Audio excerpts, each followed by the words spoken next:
with liberty and justice for all.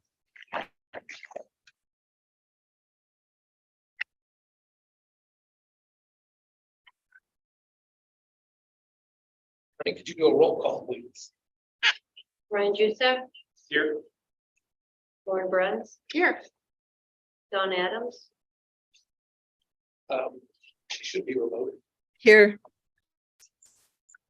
Crystal Shreve, Here. Jenna Ham, Excused, but should be here any minute. Salix Cornet, Here. Fred Oakley, Here. Christian Little, here, James Day. Here. Quorum is present.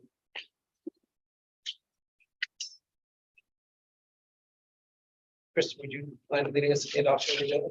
I move to adopt the agenda and the consent agenda as presented. Second. Any amendment to the agenda? I move to add certified staff hire to item 10B. Second. Any discussion? Questions? It's just a straightforward addition that we didn't have ready. Sure, together. All right, then, any objection to the amendment? Any objection to the motion as amended, the original motion? Right, then, by unanimous consent, the adoption, the agenda is set for the evening.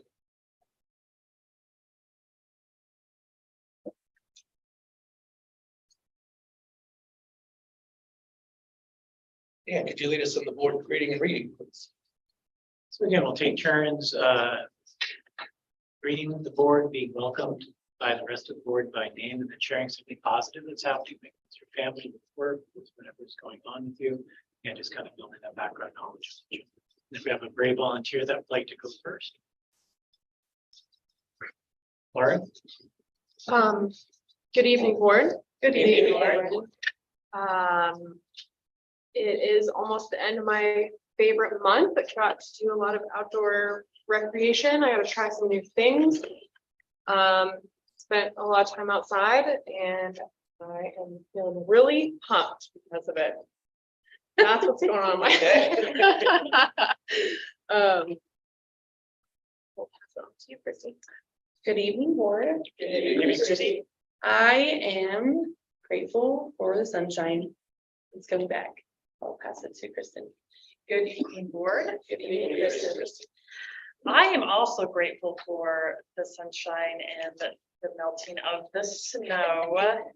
And I am just always so grateful for the school district and for their dedication to the kids. And going to student-led conferences yesterday, I was just really impressed by that. And I truly feel like the district and the administration have the best interests of the kids at heart. So I'm grateful for that. And I'll pass it to Dawn. Good evening, board. Dawn. I feel like I should say D, all of the above. Sunshine, fabulous student-led conferences.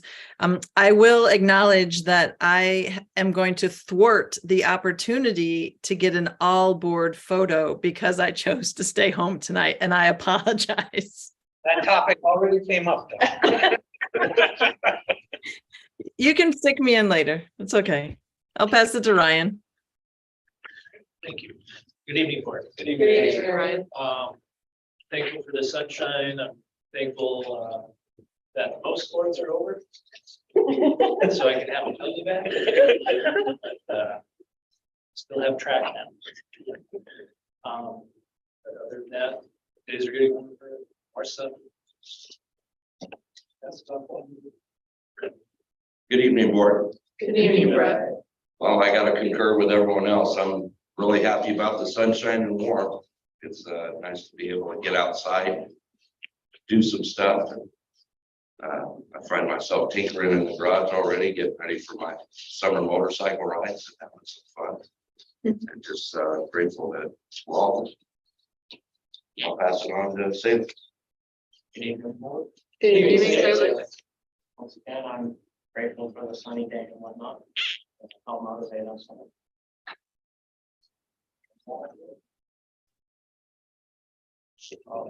It's okay. I would have. I was back. Good evening, board. Good evening.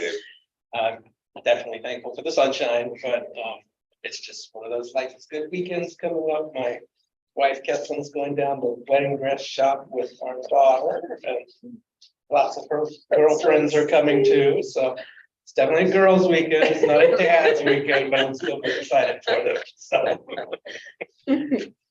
dang it. Good evening, board. Since you've all talked about the sun, I'll actually talk about state basketball. And what I like about it was, you know, watching the Tri-Valley boys play was, they were great games. They're really fabulous games to watch, just really hard play, smart games.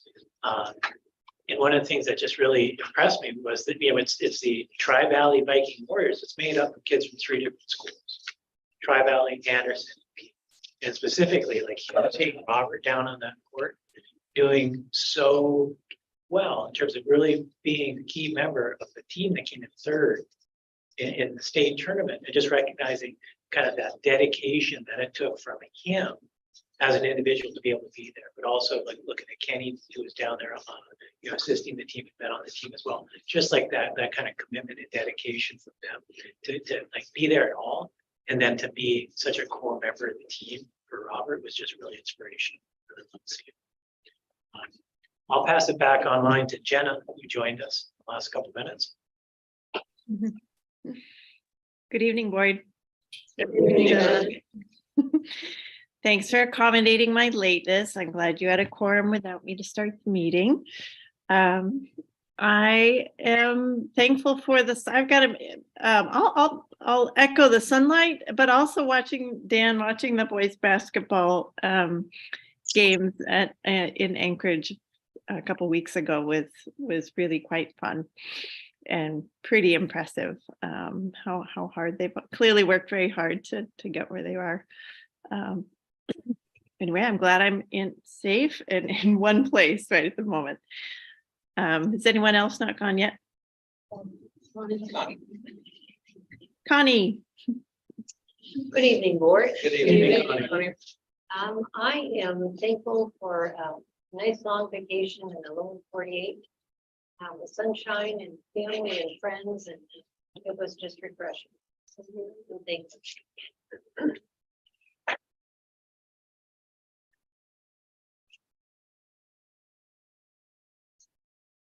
For a reading this evening, again, from our strategic plan, take a look at our district parameters. I'm wondering if someone would be willing to read these through for us twice with a nice, loud, clear voice. I'll read them. Do I have a loud voice? You're good. Okay. We will not allow external factors to prevent us from achieving our mission. We will not let the business of school prevent us from achieving our mission. We will not allow changes in personnel to prevent us from achieving our mission. We will not allow destructive forces to prevent us from achieving our mission. We will not allow our present or our past to prevent us from achieving our mission. We will not allow internal disagreements to prevent us from achieving our mission. When trying new things, we will not allow the fear of failure to prevent us from achieving our mission.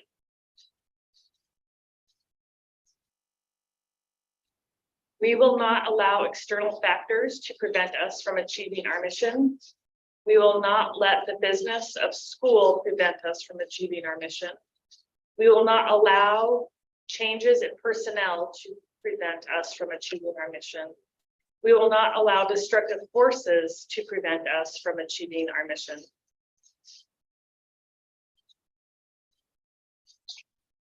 We will not allow our present or our past to prevent us from achieving our mission.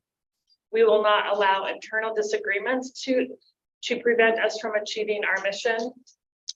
And when trying new things, we will not allow the fear of failure to prevent us from achieving our mission.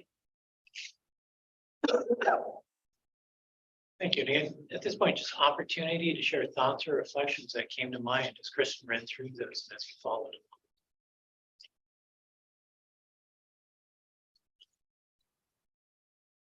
I think everything that's been going on, we're trying to find our way through it the best we can.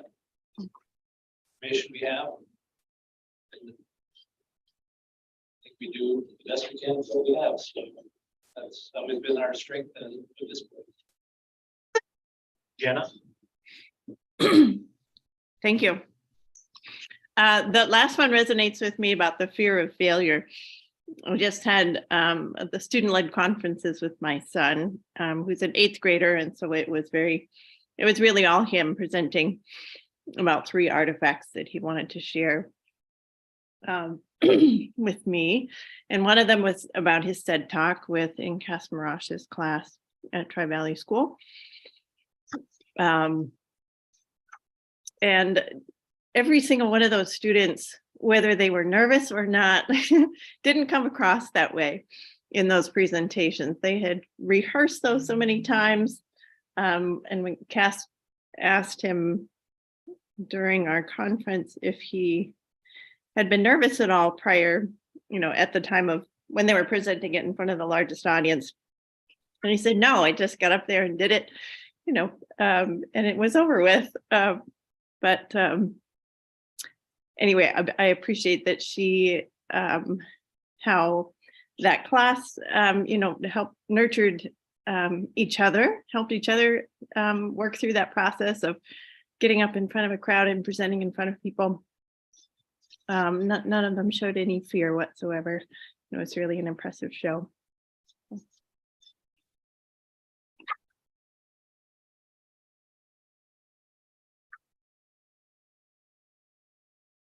I just appreciate the reminder when we have all these, different things happening with legislature, with water issues at the school, with all these different issues that seem to kind of come at us, and just remembering to refocus over and over again of like, okay, we've got all these things going on, but like at the end of the day, what are we doing to achieve our mission? And that's what matters. And I appreciate the constant reminder of what we're doing and why it's here, when there seems to be so many other things kind of grabbing our attention sometimes, that need our attention, but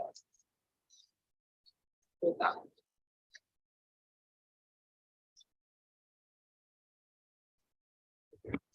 Dawn? We will not let the business of school prevent us from achieving our mission. Makes me think of the finance committee and the budget conversations and the back and forth and what's the legislature going to do. And I think throughout all of that, we come back together and we say, okay, what do we need for the kids that we know are coming? Like, how are we going to make it the best opportunity for them? And I appreciate that your perspective on that, Dan, and Rena's, and the back and forth. I know that we've got miles to go before we're done there, but I think we've got the right thing, our mission ahead of us.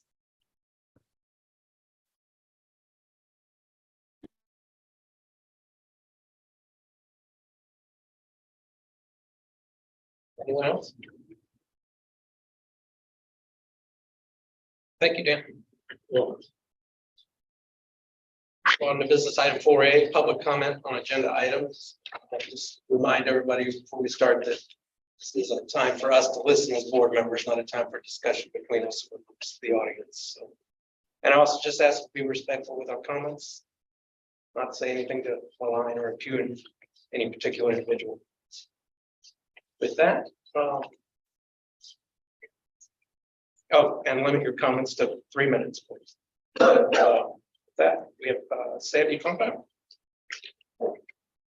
I would like to talk about the lack of water in Anderson School recently, and the fact that it took over 20 days for it to be remedied, and that it has been both during the situation and after that it was resolved, that it has been shrouded in secrecy. I called on day 11 down to the district office, was transferred to an individual that reported he could help me. Started out by saying that a well company had come down and installed a new well pump. That person knew as well as I that the situation had not been resolved, but chose to leave it at that.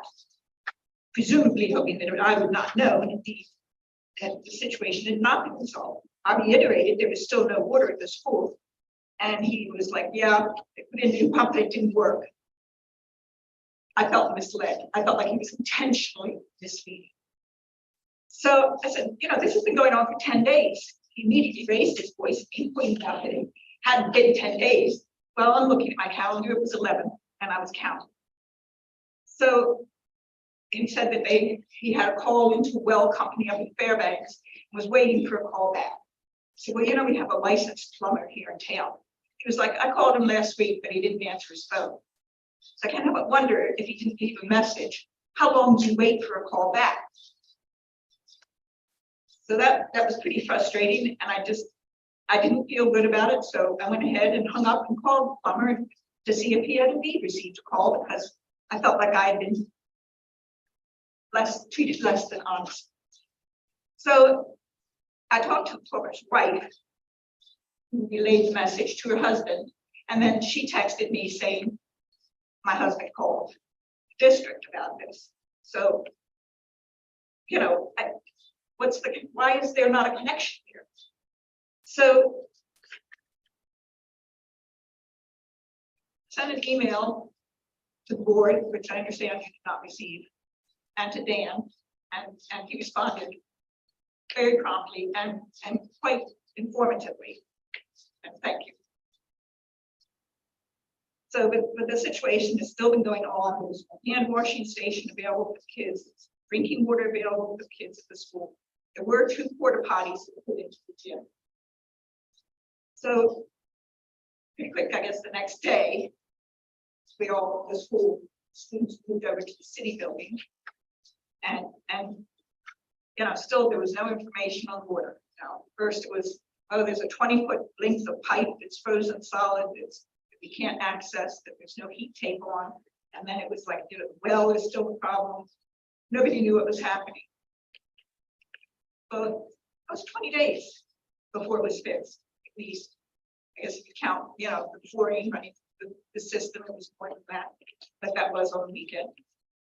So at no time did anyone from the district approach the city for help, the fire department for help, or John Bailey, who had been a custodian here, a maintenance man here at the school for years and years, and knows just about everything about every crack and crevice in this building. Thank you, Sam. You're welcome.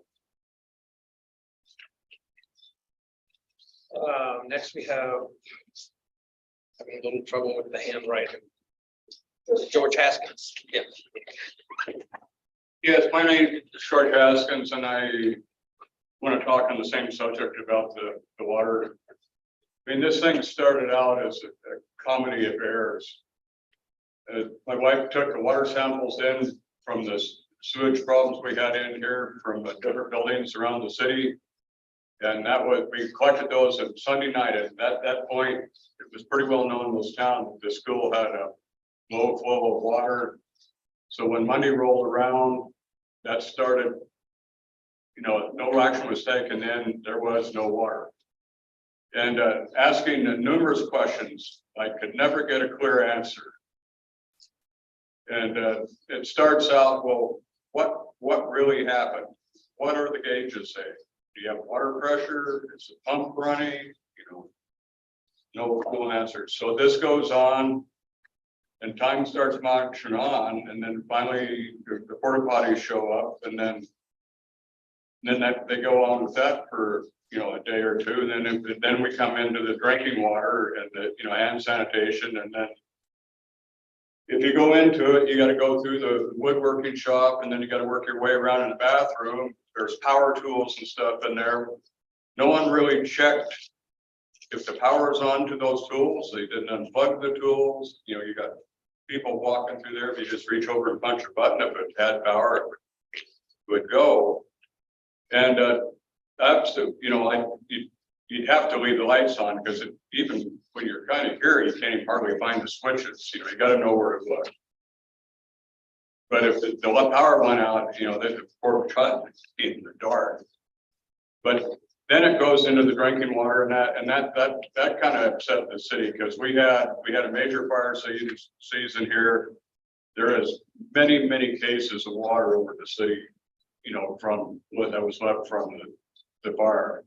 So we had water and then it is, you know, not talking to Chip and, you know, Morris or John Bailey that, I mean, Chip Morris is passed all the state's tests in Alaska to work on water, you know, water and sewer. He's a plumber. That's his trade. He's licensed to work in the state of Alaska. He can't work here in a professional capacity without that license. So he has many years of experience. Started out in Juneau, doing that for many years. He's worked in the park for all the major motels and other certain, you know, venues in there. He's, you know, worked in Ely. You know, he has a good work ethic records around here. He's well known.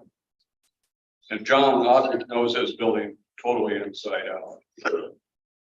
So then we move on and then we finally get.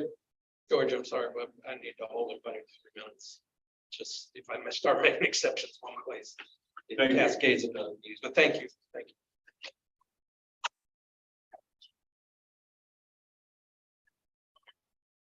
And I believe that was all we had to sign up.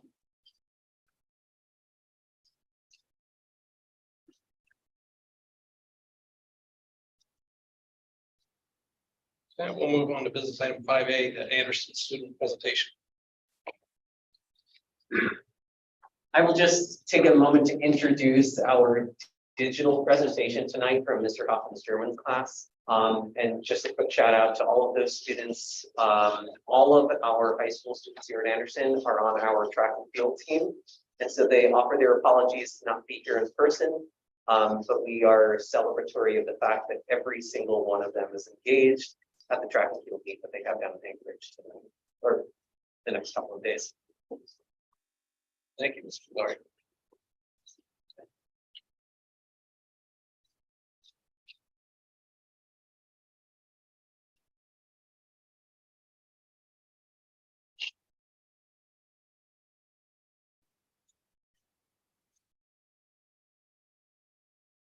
We're ready for you when you are, students.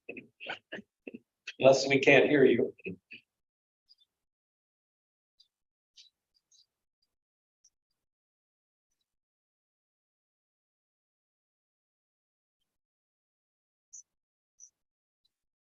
Sure.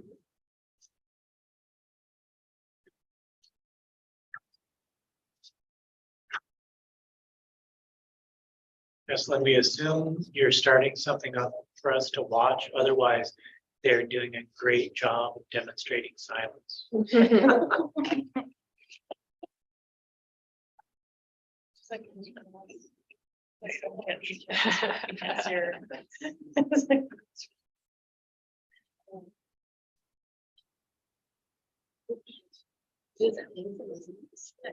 It should show up. I think it's not working.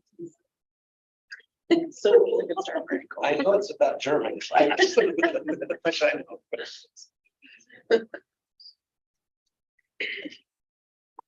Since I'm in control, let me try and see if I'll be able to play it in screen share.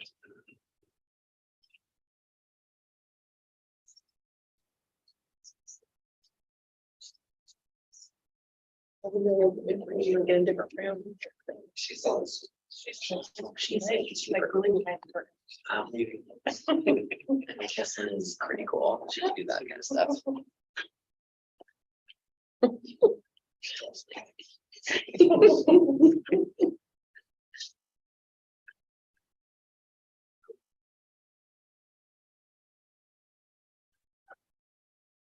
Oh, but I don't have the speaker thing.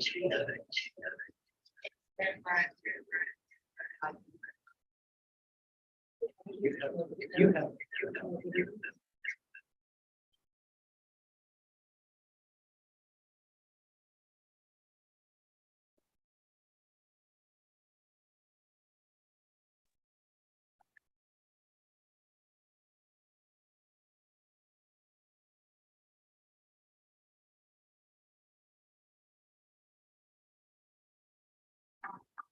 Well,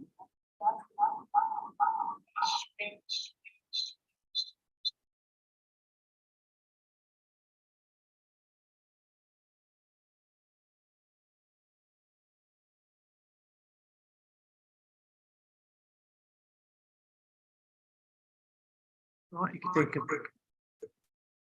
take an at ease and I'll try to get in touch with Kessler and see what the challenge is. And I also jumped put up on this. That'd be great. Thank you. That'd be good.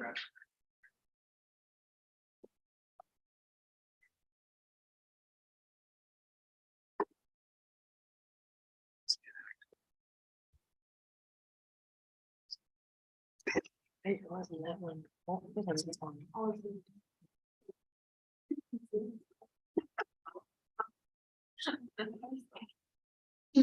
It's fun. My world is like 3-year-olds and 4-year-olds, right? Read books to my kids, like, but. Sorry, when I retire, I'm gonna be Done with technology. So it's a panic situation, when it's like all the color guys like. Oh, Oh, there we go. Please roll. From him.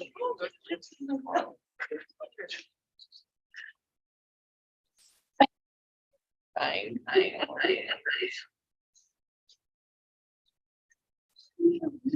Yeah.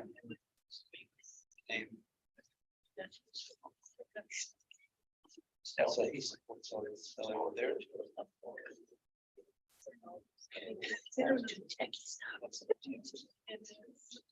One man, man. I don't know.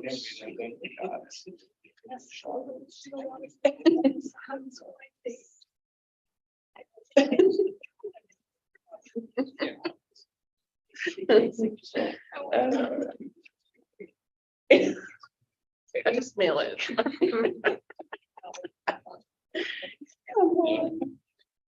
See, that's like, I would prefer it back to that, because that makes sense to me. You're right. Now, it's fine, you have it, it's good, but. We're not in the right generation. We gotta figure this stuff out. We gotta be efficient. No. We're just gonna go deeper into the woods. We're not deeper. Move a little bit more. Just a little- Great. We okay? We're ready for try number 3. All right, Okay, let's go. back in session.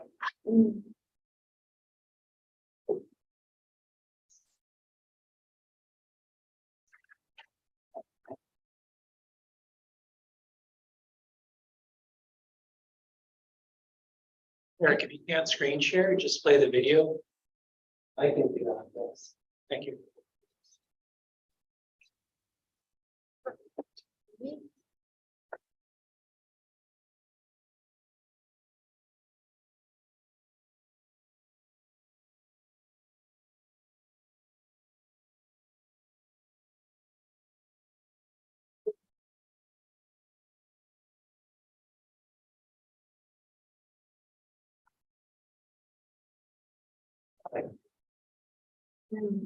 So close.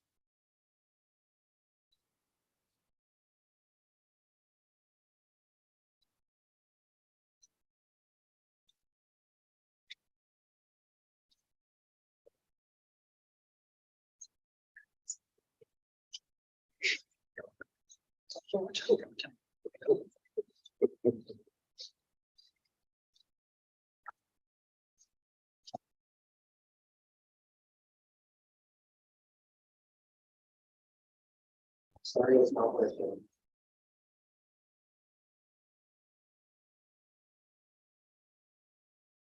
We can take a few more minutes here. This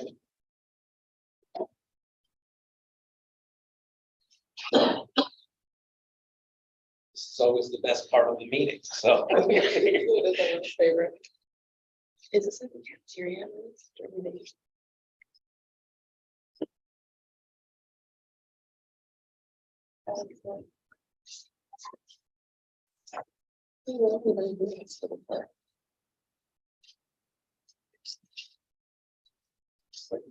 Fast that direction, you should walk around. I feel like, actually, I think once upon a time, like 500 years ago, when I coached Olivia Jewel in school volleyball. We came here. So I think, because I didn't even, I was in the park over by the gym, because I think I came with the gym. One thing I saw all over the code in here, I was like, oh, that's where we need to go, but I think I did one time.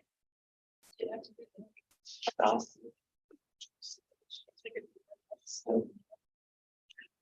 Really? Okay, well, I don't know, some of these girls that play volleyball would be like challenge accepted, but yeah. That's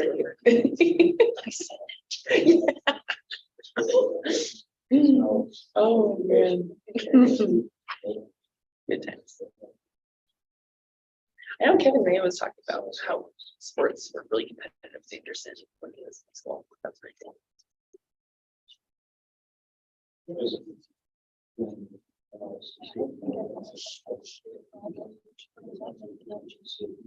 Oh, really?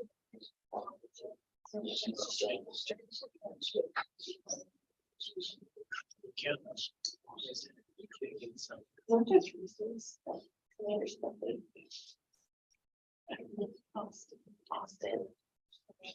Austin is what I can remember. He's like tall, with curly hair. Yeah. We're ready, if you wanna get some water or something. Most things. Great, keeping your eye on the prize. I like it.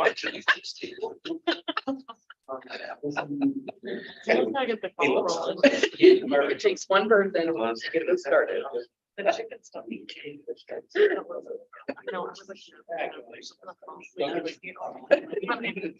And then I did. Like 30 minutes and I'm like. I got you. I totally got you. I'm in like mom life, so I zone out. You're like, question, like, oh, shoot. What are we talking about?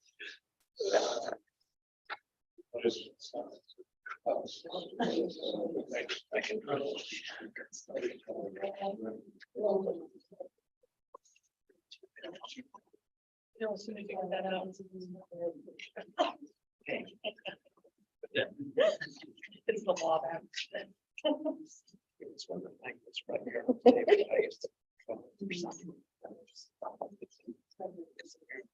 Every scratch. Oh my gosh. Isn't she not be allowed to text you, like? Very specific. Don't ever forget. Okay, so yeah, how is work?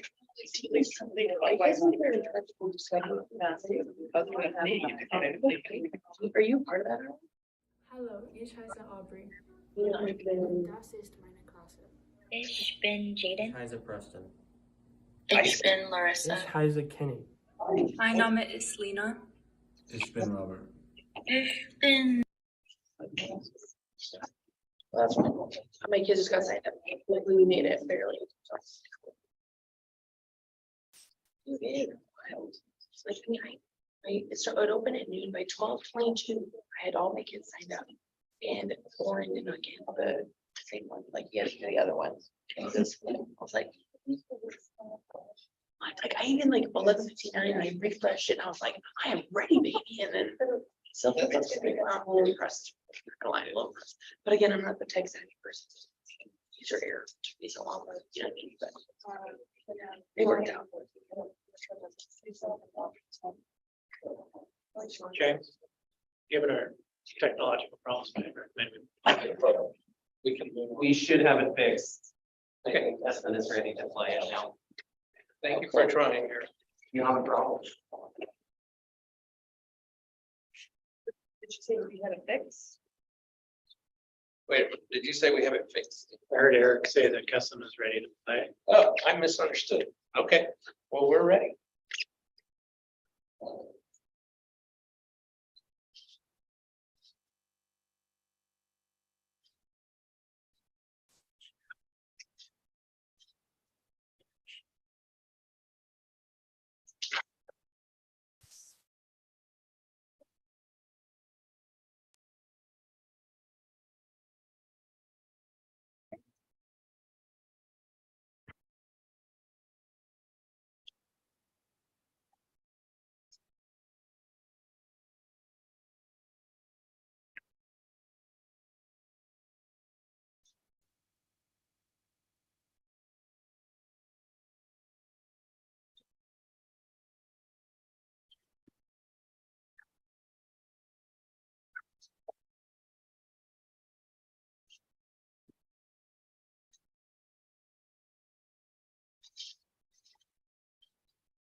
Hallo, ich heiße Aubrey.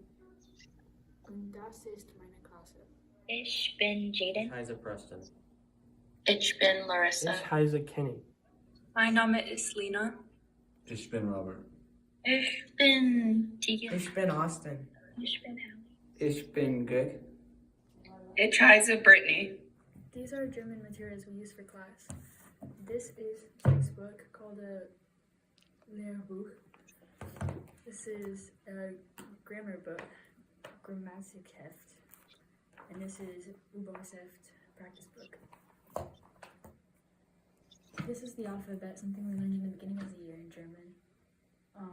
It has a couple of letters that we do not have in English, and that's called Umlaute. It's these letters right here. Ö. U. U. And then numbers. It's all pretty normal except numbers after 20 are flipped backwards. So instead of 21, it'd be 1 and 20. Was magst du? Ich lerne die Zahlen. 1, 2, 3, 4, 5, 6, 7, 8. Okay, this is chapter 1 of the textbook. It's called Capital Eins. And it says, Wer bist du? Which means, who are you? And it's about, like, personal introductions. Here are examples of a written conversation and a personal introduction.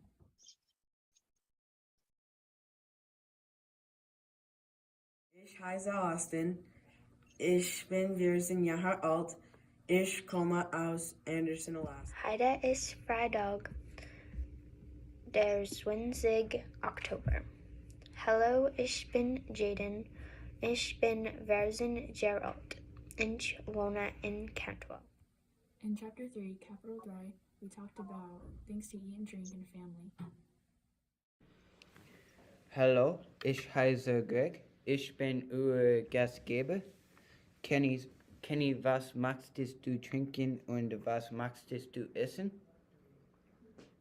Ich wollte gern essen in Wasser. Wasser? Ich möchte gern ein Banan. Okay. Austin, was magst du trinken und was magst du essen?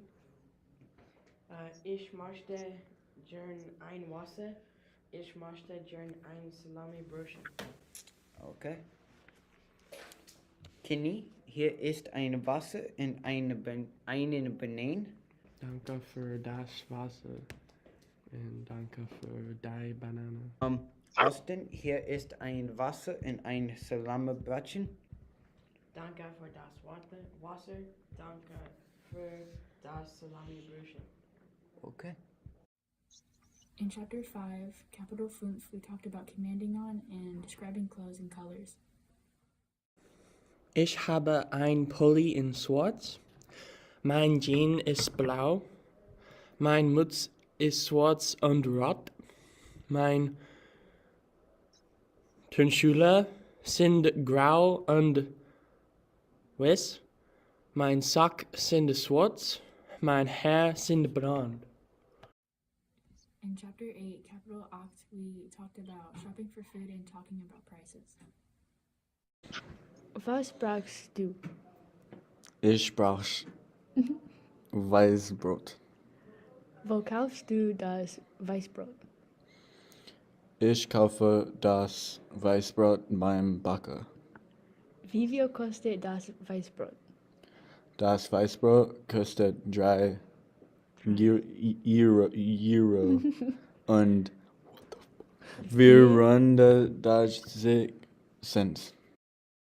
Was brauchst du? Ich brauche Apfel und Fisch. Wo kaufst du Apfel und Fisch? Ich kaufe die Apfel im Gemüseladen und Fisch im Fischladen. Wie viel kostet die Apfel und Fisch? Die Apfel kostet 1 Euro und 13 Cent. Der Tada. Fisch kostet 7 Euro und 99 Cent. Memory games help to practice and remember vocabulary. Der Herd.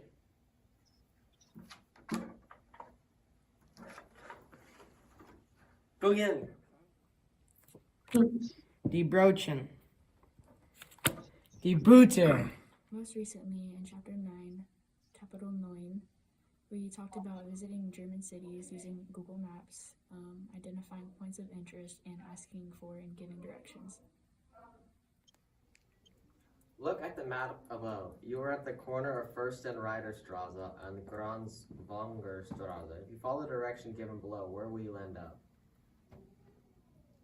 Geh von hier geradeaus, dann nach rechts in die Erwalderstraße. Our goals are to build a foundation, conversational German, and plan a trip to Germany, as students before us have done.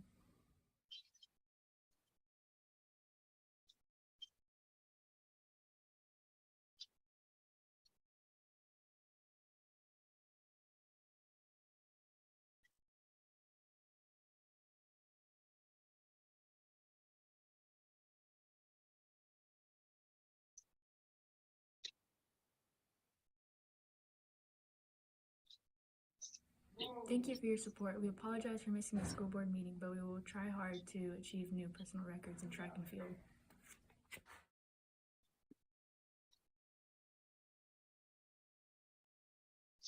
Nice, thank you. Have you ever been told that your French is outdated or old-fashioned? If you're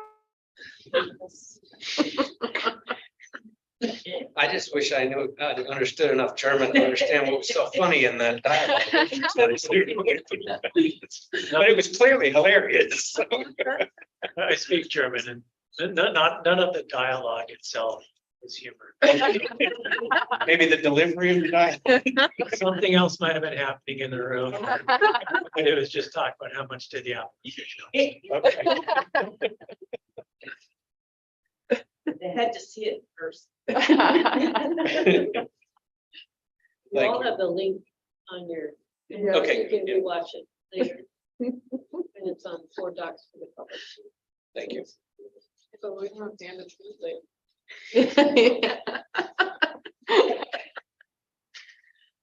Right, unless there's anything else with that. We'll move on.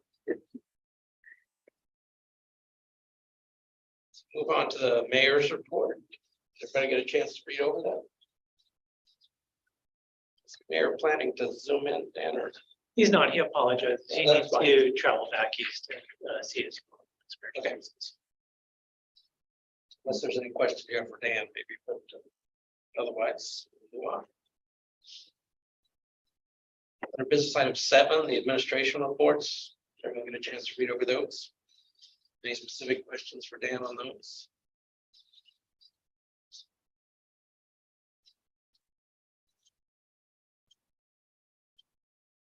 We still have our online people, just so I can make sure. Dawn, Chairman. Okay. All right, we'll move on then to business item 8, the committee reports. We did have some meetings this past month. Unless any of the committee chairs want to highlight something specifically. So everyone's read their reports. But then Dan will move on to the business manager report. If Was that a question from Jenna? oh, sorry. Go ahead, Jenna. Thanks, James. Because there was no legislative committee meeting, I would just, for the benefit of the public, those listening and fellow board members, just reiterate the importance of contacting our legislators during this time, both members of the House and Senate and the governor directly about school funding. They're both houses, but particularly the House right now is actively engaged in discussions of education funding. So now is a great time to lend your voice to particularly our own legislators, Representative McCabe and Senator Shower, the House Finance Committee, and then both education committees in the House and the Senate, and the governor. So please lend your voice, everyone. It's a critical time, but there's a lot of evidence that the the groundswell of public comment that the legislators are receiving seems to be making a difference in persuading them that now is a really important time to to dedicate an increased amount of funding towards education. So that's my plug. Thank you, Jen. Anyone else before we? Okay, with that, Dan, I think we'll move on to the business manager's report. If Rena's ready. Rena's connecting her audio right now. Rena, we're ready for your report. Hi, board. Hello, Hi, Rena. Rena. All right. All right, can you see my screen? Yes, we can. All right, this is my report for the month of February 28, 2023. So the first page is pretty much the first 6 months of the fiscal year 2022. But I'm gonna go to the second page right away because I'm gonna talk about the February 2023 actuals. So I'm gonna start with the local sources for the revenues. That includes anything like local revenues, our interest revenues, and even our E-rate. They're under local sources. So as of February, we have almost $15,000 there. And then state sources, that's our foundation money. And in the month of February, the Department of Education, Alaska, sent our quality school grant as well, besides the foundation money. And then for our federal sources, this is pretty much our impact aid. And we receive our first payment for fiscal year 2023, which is $2,300. And then our special revenue, these are the grants that we receive from the state. We receive $8,900. That's from the reimbursements that we submitted back in December. So we continually receiving those grant money. I'm going to go to the expenditures. That's our February expenditures. Not so much big difference from previous months. We have our transportation expenses. That's our home to school bus transportation. And then you will notice on the bottom line right there, that's the amount that we use for our FY24. And you will notice also that there is a transportation fund used right there. That's been discussed that we're going to use our transportation fund for the excess of the cost over the revenue. So if you want to see more detailed description of each line item, it's right here. It's just a summary, but it's really helpful if you're wondering what entails each function. Then I'm going to go to the fourth page, which is, it explains why there are variances on the second page. And this is right here. And most of them you will notice it's employment cost adjustments, because during the year, staff has been added, or we have to reclassify the staff because a general ed became a sped aid, things like that. Or we have to adjust the expenditure on staff travel, or sometimes on professional and technical services. We have to increase like professional fees and things like that. And this is where you will find it, the explanation of the variances. And then on the fifth page, this is normally the regular grants that we receive from the state. You will not see any differences from the previous board report that I had. The only thing that you will notice is the transportation fund. As you can see, we only have $84,000 there, which our transportation fund balance will cover some of the cost. And it will show eventually there the adjustment that we're gonna have to make. And this line items right here, you will see the changes beginning next month, because beginning next month, I'm going to have to work on the quarterly reimbursements for our grants, and this will be updated. Then we have the 6th page, which is pretty much we are separating the COVID money or the COVID grant. So it's better to separate them from our regular grants that we receive normally every year. And we separated it because these funds right here, they have deadlines. Like for ARPA, I think that's good through 2024, but as you can see, we only have $16,000 left. And Title 6B, the same thing. We're gonna spend it up this year. And Section 619, I'm not pretty sure if this will be spent up, but we're gonna have to make some adjustments. So we will use up the funds. The last page, which is the bank and fund balance page, our operating account has $1 million. And then our business interest sweep account has 5 million, which is it increased from the previous month because we received our capital projects money for our Anderson roof replacement project, which is $1,015,574. So that's why our business interest sweep is up to 5 million now, which is good news because we will get more interest revenue, which is what we're hoping for. But now that we received the Anderson roof money, it went up to 1.9 million, but then, you know, we already have started our Tri-Valley roof replacement project. So we will see some decrease on this fund balance again because of the expenses that we've been paying for those Tri-Valley roof expenses. Our operating fund has 2.1 million. Our transportation fund has almost $525,000. And our student allotment has $924K. And our student allotment current year has $600,000, and that will continually decrease every month because of the student allotment expenses at our homeschool program. So our bank and fund balance right now is $6,051,182,000. And by the way, I forgot to mention that we've earned $11,900 on our interest revenue.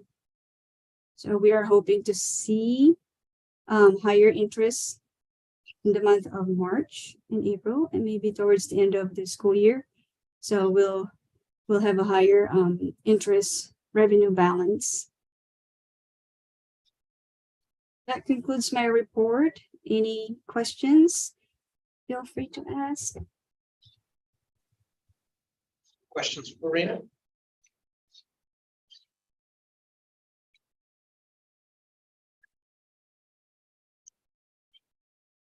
All right then, Rena. Thank you very much. All right. Thank you, everyone. Have a good evening. You too. Bye-bye. Thank you.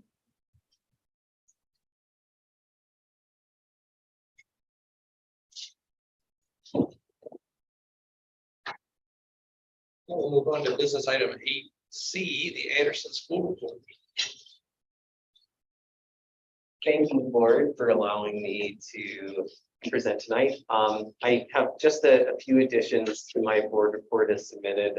First and foremost, I just wanted to take a moment to once again recognize that for the first time in a fairly long time, we have full participation from every single one of our high school students in the organized sport of track and field. It was really incredible as an entire school building to come together today to give them 15 rods as they all walk out the door to get into the district vehicle to drive down to Anchorage. It's been incredibly spirited here over the past few weeks as all of the students have been here early in the morning and late after school in order to practice and hone their skills in order to compete. This will be their first meet where we're planning on going to regionals and hopefully doing well enough. We almost did well enough last year to get to state. So fingers crossed and continuing to wish them the best performance possible as they run, jump, leap, and throw over the next couple of days. I also wanted to take a moment to acknowledge every single one of our instructional staff members in the school building who over the past few months actually have really collaborated on a staff-wide initiative to design a coordinated and comprehensive approach to literacy and instruction here at Anderson School. And that's in specific regard to the upcoming regulations of the Alaska Reads Act. Like I mentioned, every single one of our instructional staff is engaged in some form of professional development, mostly on their own time in order to bolster their skills for the upcoming regs. Currently, Beth Norman and Melissa Nelson are both engaged in letters. Beth is fully involved in letters training, which is the language essential for teachers of reading and spelling. That's a comprehensive development program for educators designed to improve literacy, instruction, and education in the elementary classroom. Beth is at the end of an almost year-long cohort of teachers that have engaged in that training in order to better implement early childhood literacy. The Keys to Literacy program I mentioned in my report last month, but did want to acknowledge again that Hannah Pilardi and myself are both involved in that cohort of educators along with several others throughout our school district. That gives a widespread approach to what literacy instruction looks like from both the elementary perspective and the secondary perspective, and helps train teachers with the skills, and helps train school administrators with the skills for coaching staff. Because most of my career has been spent prior to coming to DBSD on secondary education, I have also enrolled myself in an NWEA Science of Reading course for Alaska leaders. This is again mirrored in some fashion that work that I'm doing with the Keys to Literacy program, but also gives me a lot more specific coaching structure in regards to helping our team come together and more effectively move the work forward that we're all doing independently in order to have a more structured and scaffolded approach building wide. And even Uva and Chantel, both who really don't have a lot of regular literacy instruction in their practice, have both joined together in order to join in on the Curriculum Associates Science of Reading webinar series that DEED has offered up in collaboration with Curriculum Associates. It's a webinar series that's focused on taking the steps to effectively implement new strategies based on the science of reading, pedagogy and practices into elementary and secondary classrooms. This has allowed Chantel, who serves frequently as teaching assistant in our elementary and secondary classrooms, and Uva, who supports with his classes at the secondary level, that work that we're doing in the more English-focused courses, engage in the work that all of the staff are elbows deep within. It's been really incredible to see our staff come together in collaboration in order to support our kids in this fashion. And it's been sort of a back burner initiative that the state is following as a whole, but Anderson in particular has really dug its teeth into in what we're proud about for our professional practice on behalf of kids. And I wanted to share that with you all tonight. I have no other additions, so I would ask the board if you have any questions for me. Thank you, Eric.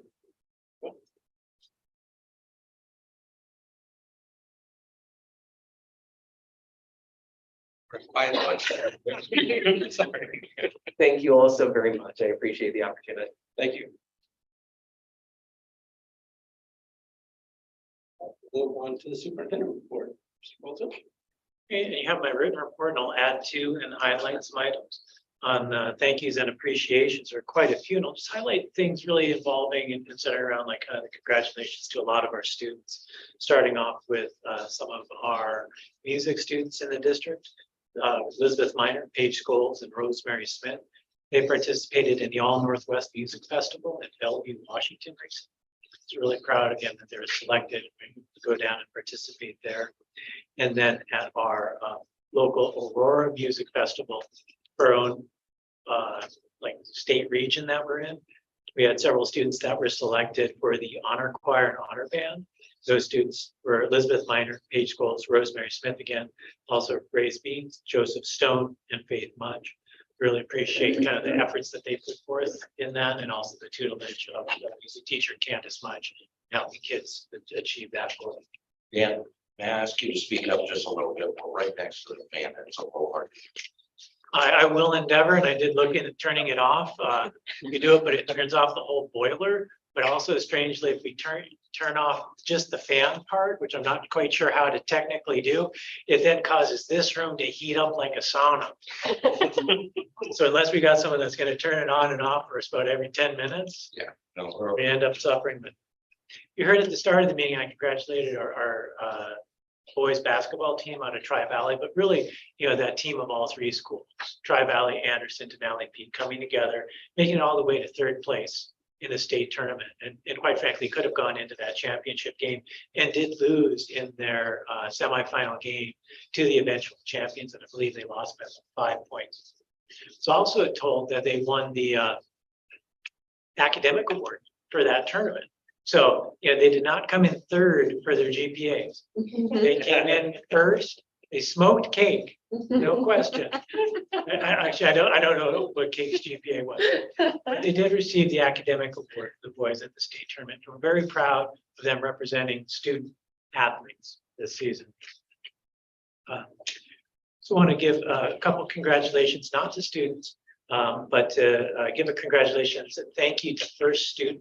When I was at my recent fly-in in Anchorage, I was selected for the second year in a row to randomly receive a scholarship for a student to award to a graduate from Denali Borough School District. So again, next board meeting, I will simply put all of our graduates' names in a hat at the board meeting and pull out that recipient. Also wanted to offer congratulations to Eric Lardy, our principal teacher here in Anderson. He was selected as the Region 2 Principal of the Year for our region. So congratulations.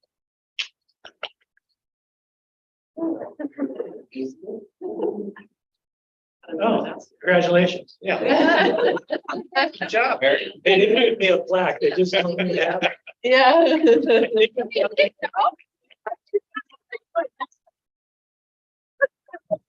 I think it also means he didn't read the staff update I sent on Monday.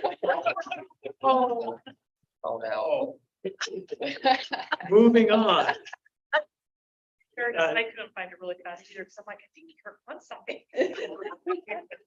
Moving on to just some other aspects in finances, a note on our current year budget FY23. The Department of Education did approve an application for us for us to count a student as having quote intensive needs.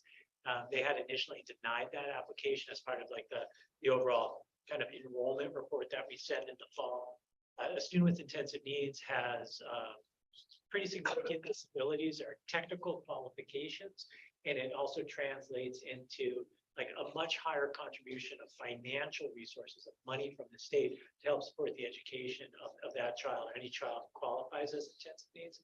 So getting that appealed, in a sense, prevented us from having to adjust our state revenue down, which would have been a real shock at this time in the school year.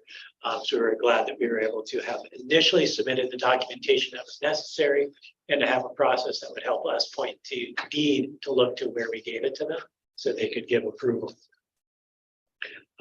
As Rena mentioned in her report, we did receive the reimbursement from the department for their portion of the construction for the Anderson Roof project that was completed, and that was for just over $1 million.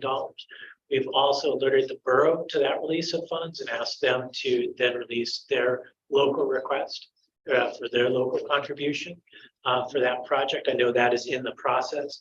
That amount will also be deposited into our CIP reserve fund. That would be an additional $253,000. And again, that fund is building up and letting us roll forward into next projects. So we're not waiting for the approval and funding from DEED and through that overall budget process with the state to be able to move into those important projects. So we are on process to have construction phase at Tri-Valley in the summer on their roof. Some specific and ongoing budget work, maybe not related to our specific budget conversation on the action item that will come up. As we move into April, I'll be continuing some of that outreach that I need to do with some of our local partners. I've done some initial outreach to some contacts at CLEAR, and then also through a military student liaison officer to try to start kind of angling for permission to have students access CLEAR in order to do work studies and internships here. Again, like looking at the skilled trades that are happening out on the base, trying to be clear, we're not trying to sneak someone into like a radar site.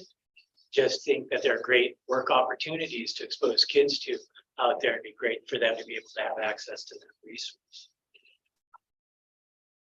Also, we've been talking, have had some email communications with one of the board members from the Denali Preschool and Learning Center. They've kind of shared some grant opportunities that they've seen come across their path. One we can't apply for, one we might be able to apply for, and they're looking at an application for it through the organization Thread Alaska. And so we're just trying to connect the person working on it for DPLC with Jenny Mason, who's also working on a overall preschool development grant through DEED for us to try to get some collaborative approach to these preschool and daycare grants for our communities to try to again strengthen that side of our educational support, and also just that part of support of again helping our working community have that daycare that can allow them to reliably go to work. The inconsistency of daycare provision at DPLC has impacted a lot of employers in our area this year, including our schools, impact the ability of teachers to come to school because they need to take care of their own young child, which then impacts again the overall education of everybody in that classroom. It's been a significant issue. So we're hoping that something comes out of this. Also on the grant front, I did submit application to the ConocoPhillips organization for a grant to help support that redesign of our career and technical education that we've been discussing, trying to receive supports to help us shift teacher resources kind of outside of the school time to be able to maybe better provide some different opportunities, under some different timeframes, different schedules that might be of help and service to kids. As I mentioned, we're talking about the DPLC. We are working on a specific grant under the Department of Education for us to be able to stand up a preschool program in our borough. It would be as part of what used to be K-12 education, public education in Alaska is transitioning to preschool through grade 12. And for us to be able to count preschoolers, we need to have an approved program approved by the department. This grant could help us establish that, get us monies for that prior to the actual approval, being able to count those students. I have seen, I think, a very unfortunate, I think, bad regulation that's come out regarding preschools.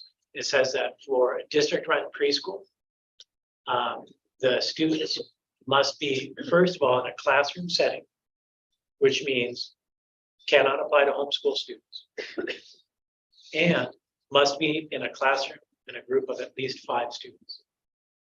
And if we think of what I thought with preschool entering our public school system, the ability of 1 or 2 preschool students to have just an incredible impact on that enrollment figure at Anderson, at Cantwell, that regulation of it must be in a group of 5, to me puts that at risk. If it's a group of 5 overall, and that might be with some elementary age students, that could work.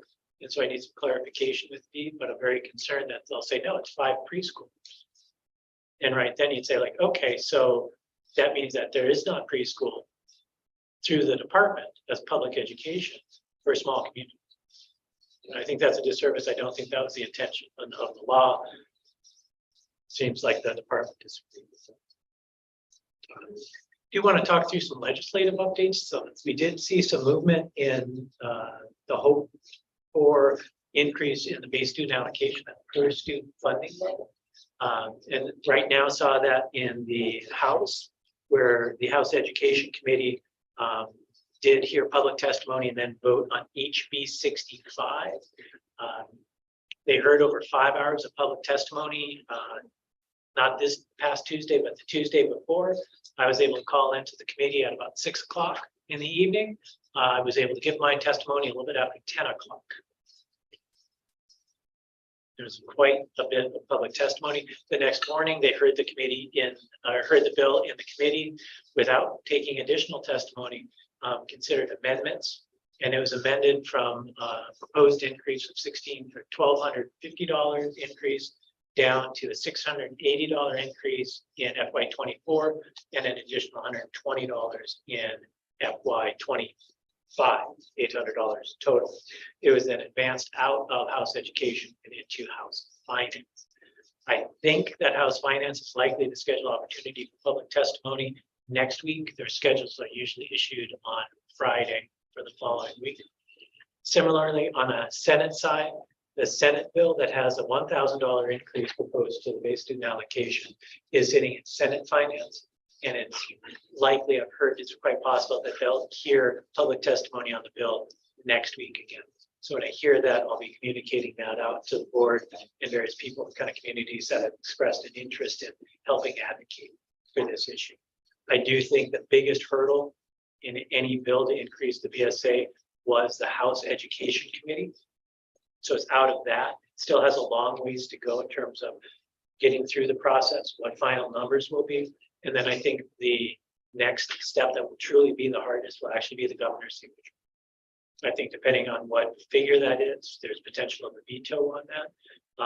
And I simply base that on previous actions, very fiscally conservative government.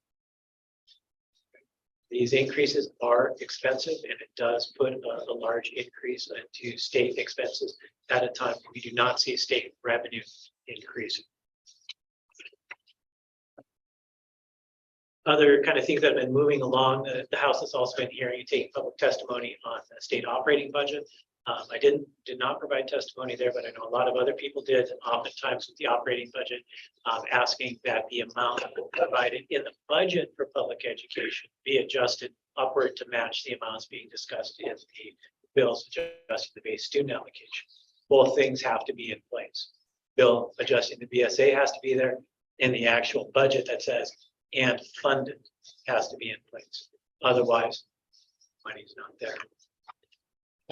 The other bill that I've been watching more directly and provided testimony on is SB 88. It's a redesign of the public employee and teacher retirement systems, transitioning from our current kind of defined contribution system back to more of a defined benefit system.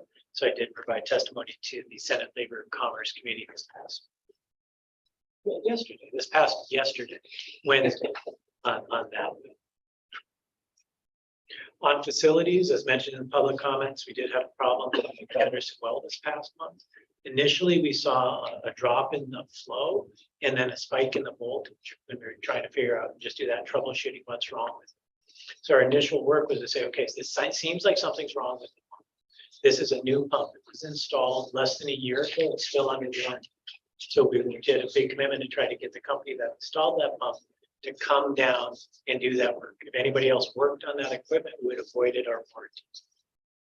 They were difficult to get in touch with. When we did get in touch with them, they were then working on projects out of Fairbanks and did not have people to send down. When they did come down, they pulled up the well, or pulled up the pump, basically said, okay, it's working. We went, okay, we're gonna go switch out the control box inside. And by the time we were able to do that switch and come out and say, okay, don't leave yet, they had packed up and were gone. They were not interested in really helping us get water back. They came and said, well, the pumps were good. Called them, got them back down. Trying to think the different aspects of it. So we had the pump that was working. We were able to get them back down. We'd replaced the control panel. We're still seeing these same issues. One of the challenges looking at the pump, we could see that it was running because we could see some water moving in the pump. The water table's risen since that pump was installed. So the entire assembly now sits under pump. So you're able to confirm something's happening down there. So something's moving, but nothing's flowing. Company came down again, pulled the pump, confirmed that it's running at the right flow rate. Thinking, well, something's right, it's running, but it's not producing enough pressure in and of itself to pressurize the system.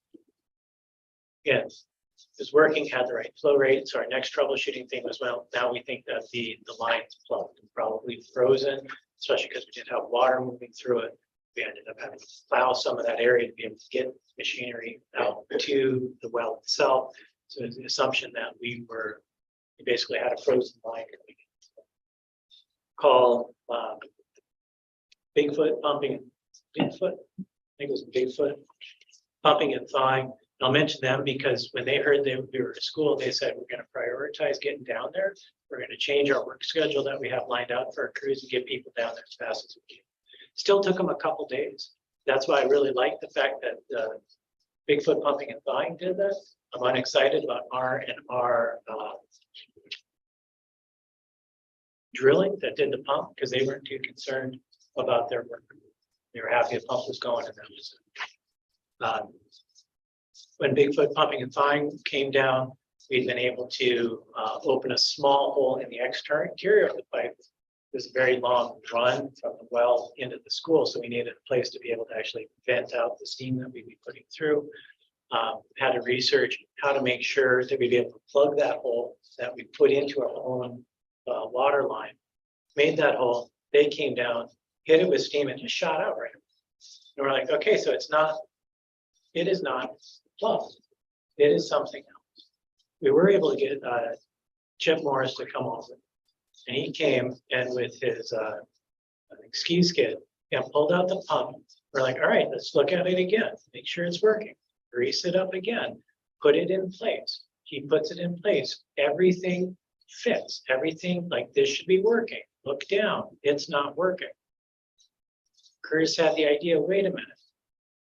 We can't really see it. Is it fitting in properly?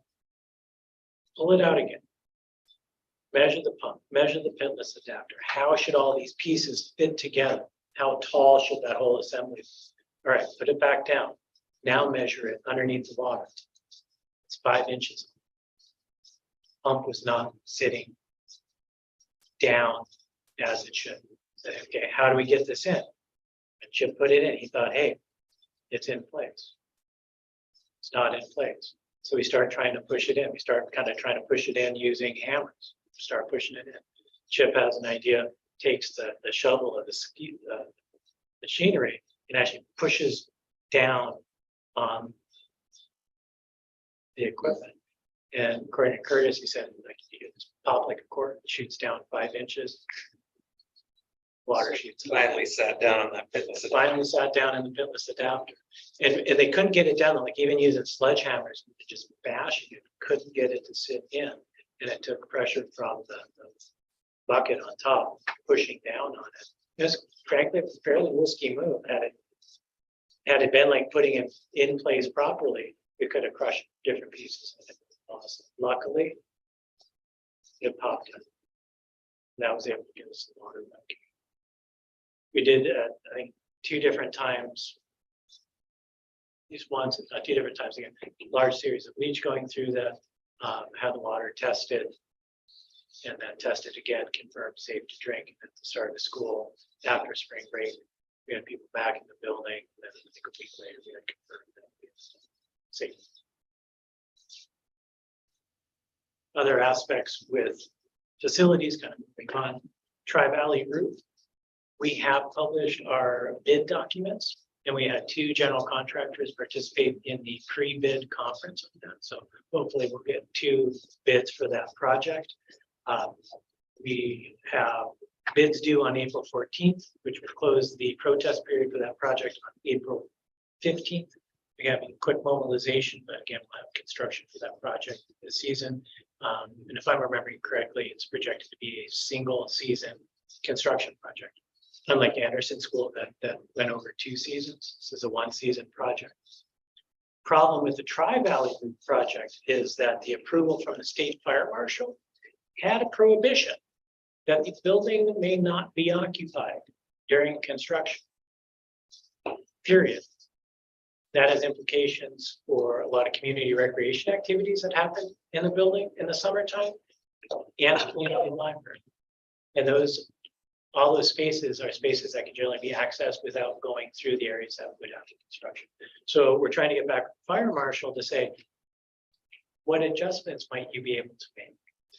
Like not going underneath the construction areas, which would at least give access into the community library in the summertime. It's a heavy use area.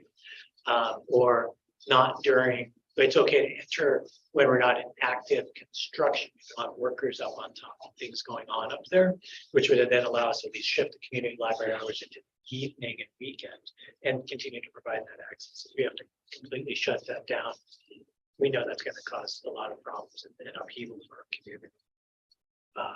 So hopefully we'll get a change in that order from the fire marshal.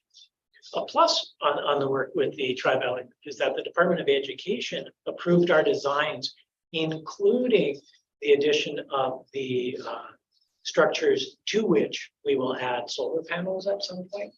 They considered that kind of that pre-thinking to be a premium feature and not something that they would fund, and really something that they might even say, like, hey, this whole project, we're not going to do this if you're trying to sneak in premium features. Instead, they said, thank you for thinking forward. And I said, yeah, because we don't want to put a hole in a roof that we just fixed. You know, we're trying to take care of the holes.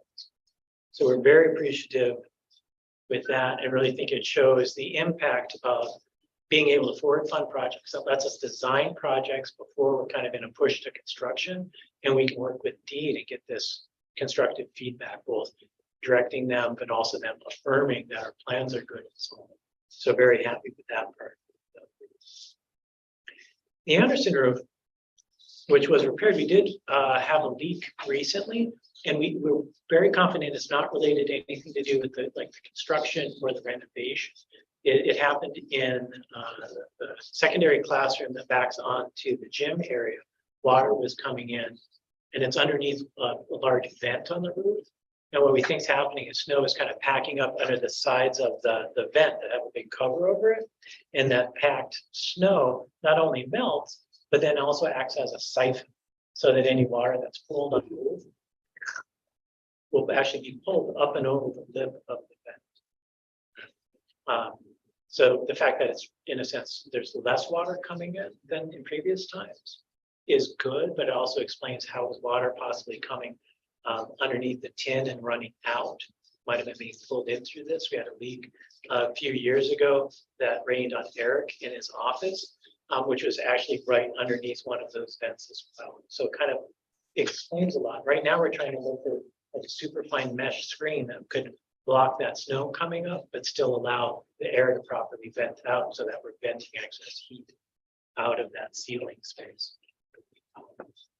Do have an update on a facilities grant that we applied for. It was underneath the infrastructure law that was passed. It was an energy efficiency grant for public schools. It's focused at Tri-Valley's grant application for $1.5 million. We were unfortunately denied. No reason was given. In talking with Clay, one of our conversations was, well, might have been the solar panels that they didn't like. And we were thinking, well, if it's a rolling application time, we could maybe change the header on this and have the borough apply since they own the building, and see if we can take another run at it, possibly within this grant award cycle. So we're going to take a look at that and see if we're going to be able to get that grant. Moving to staff, I do have a couple of updates that are not in my report. I just accepted the resignation of Hannah Flaherty, your special education teacher here at Anderson. She will be traveling to Juneau to be with Eric. I hope you knew both of those things. You know that one. The other thing, and it was related to the item that you added to our agenda, is I have offered a contract to Alexa Calkin for the open math science position at Tri-Valley. Alexa is a teacher in Indiana with about 9 years of experience teaching science and math. You might know her from around the community. She and her husband work as teachers in Indiana. Her husband, Stephen, also used to be a teacher for us here in the Valley. Very excited, very strong applicant, high professional. One of the things that struck me with her is that she's certified secondary math, science, German. And this year, the last 2 years, she also received a master's degree in reading. So you hear us talk about the Alaska Reads Act and our own literacy grant. Nenana is also the recipient of that literacy development grant. One of the things they did was just assist teachers to receive master degrees. Alexa, as a secondary teacher, did that degree, even though on the surface you think, well, that's elementary. So she comes in with a really broad set of skills, and I think it'll be a real asset for the district. Other thing just to reference is that we are completing our teacher evaluations for non-tenured staff. We're bringing those contracts for your consideration in the April board meeting.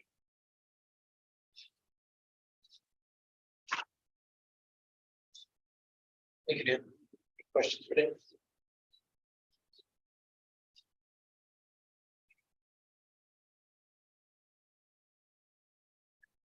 We will move on. Moving to old business. This is item 9A. Ryan, could you lead us in this, please? Move to adopt the fourth reading of the FY24 school operating budget as presented. Second. We'll have some discussion, and Dan, feel free to. I think in terms of like looking through, tracking and understanding kind of like the school design that we're looking at with the budget is best done with the document title staff changes positions for FY24 scenario 1 is going to be the best one to kind of see the changes. From the meeting last month in February, we were able to look through and say, okay, really do kind of a deeper both financial look, but then also kind of like instructional look and say, specifically looking at Anderson and Campwell with the staffing levels that we presented in February, is that level the right level? Specifically asking the question, should we be adding staff back in, even with reductions at both of those sites?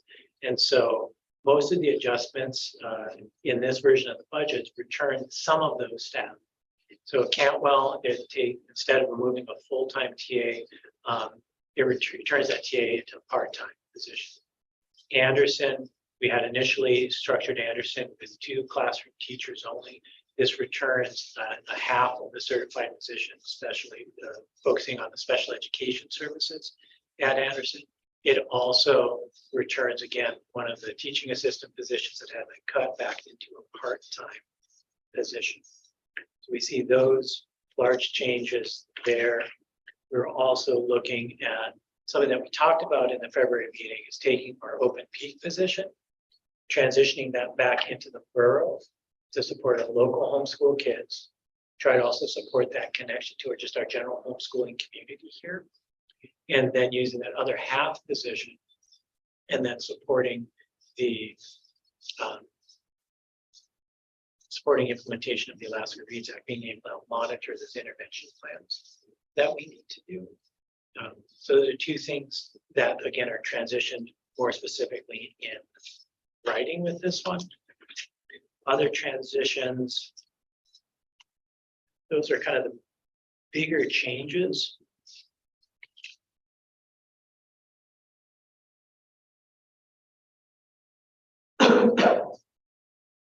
The other change is looking at our technology services.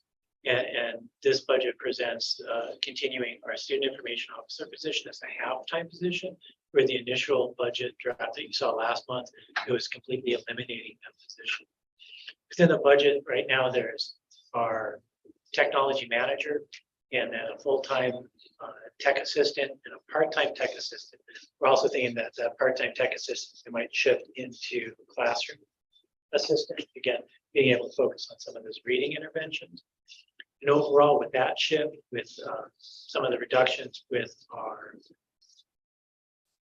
education technology advisor position, that kind of worried about our capacity within our technology. It felt like if we remove that student information officer position completely, we put that like service level at such risk. It's like too much risk to take. We might not have the capacity to actually provide the services that we need. The other thing was retaining the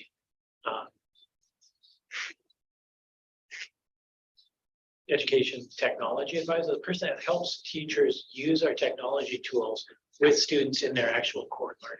Not just teach the technology to students, but help teachers use that to teach language, social science.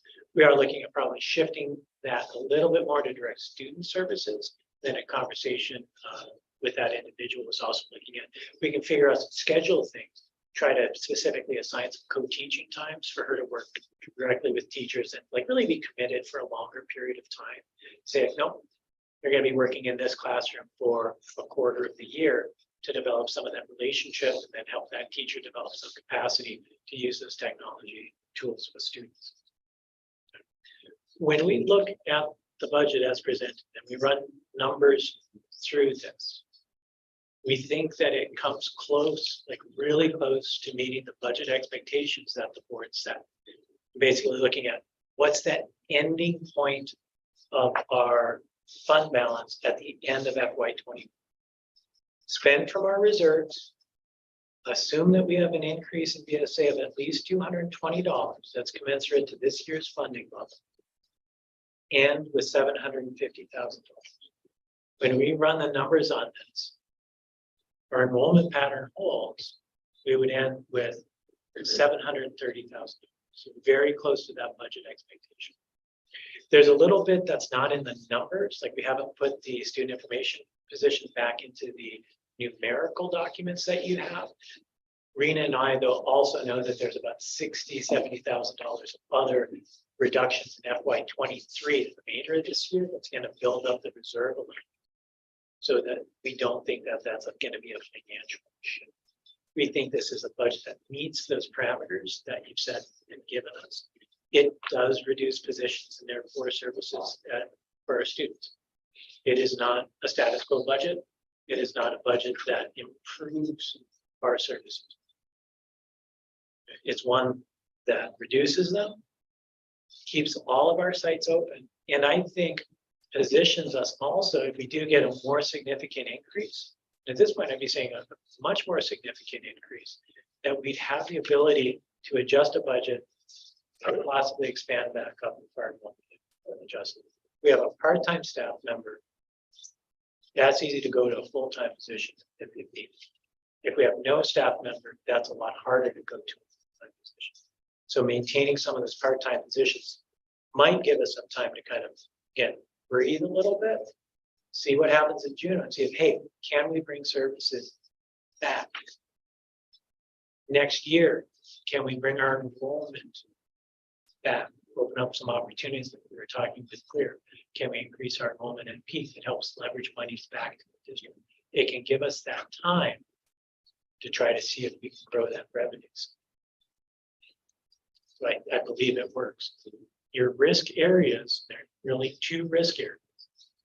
Enrollment. We know enrollment is always uncertain. More critical now than other times. Again, Anderson, Campbell, Tri-Valley, peak are budgeted based on past October's enrollment. It's 18 students at Anderson, 8 at Campbell, 150 Tri-Valley, 700 at peak. If those come in low, it's less revenue. That is how the funding formula works. If we're able to grow, then revenue will grow. I think this budget positions us to try to move forward and to see if we can grow that enrollment side of the revenue. Your other risk is base student allocation.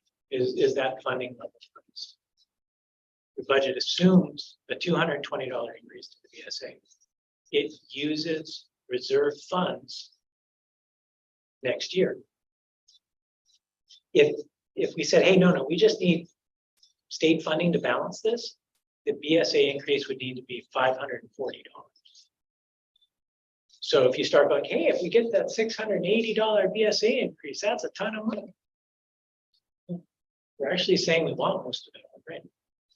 That's risky. You have reserves so you can take the risk, but you need to know the risk.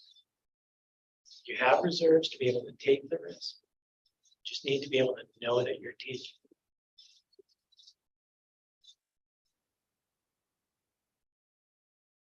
Thank you, Dan. Questions or discussion? I got a question here. I was looking at the changes here for Anderson Dam. I saw this one under part-time special education teacher. Do we currently have that in place here right now? Right now, you have a full-time special education. We have a full-time special education teacher. Do we have one that travels between the schools? We do not. We do not. We do have 3 teachers, special education teachers at Tri-Valley this year because of the challenges of hiring. So we ended up with 3. If you remember the challenges requiring getting our visa candidates in. So we'd likely be transitioning one of those teachers to then come with you. Okay. The reason why I'm asking is I see where we're cutting down, here in Anderson. Which we've been going through, there's been cuts all through the schools right now. And I showed that the 2 certified teachers and I have full-time certified teacher on there. Let's see.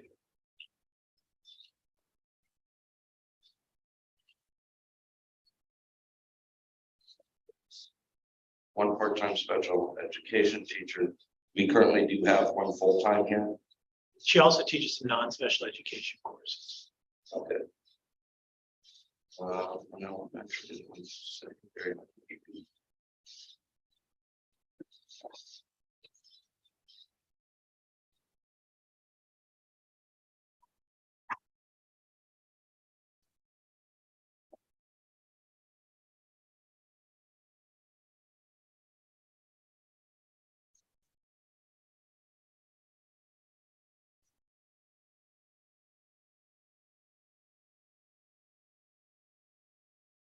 Okay, yeah, that was it. All right.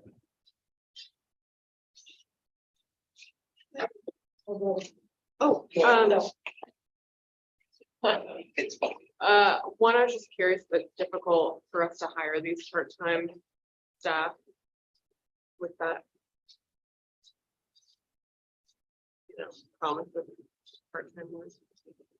Is that, I just wonder if that's been an issue in the past or if it's not an issue at all. It can.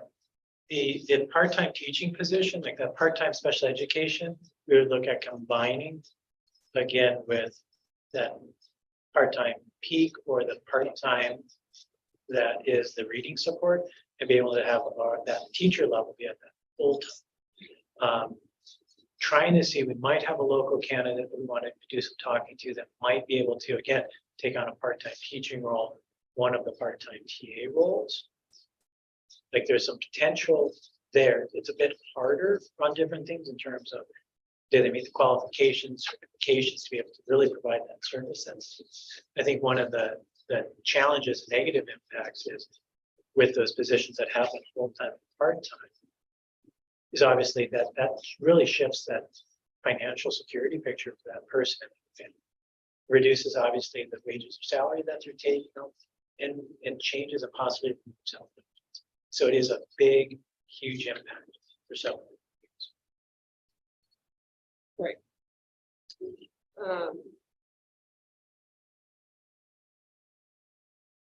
And then I'm curious if there's maybe a typo under the staffing changes, Cantwell administrative custodial, if there's just a typo with maintenance, 1 part-time position to maintain facility combined with maintenance. If that's supposed to say custodial. Yes.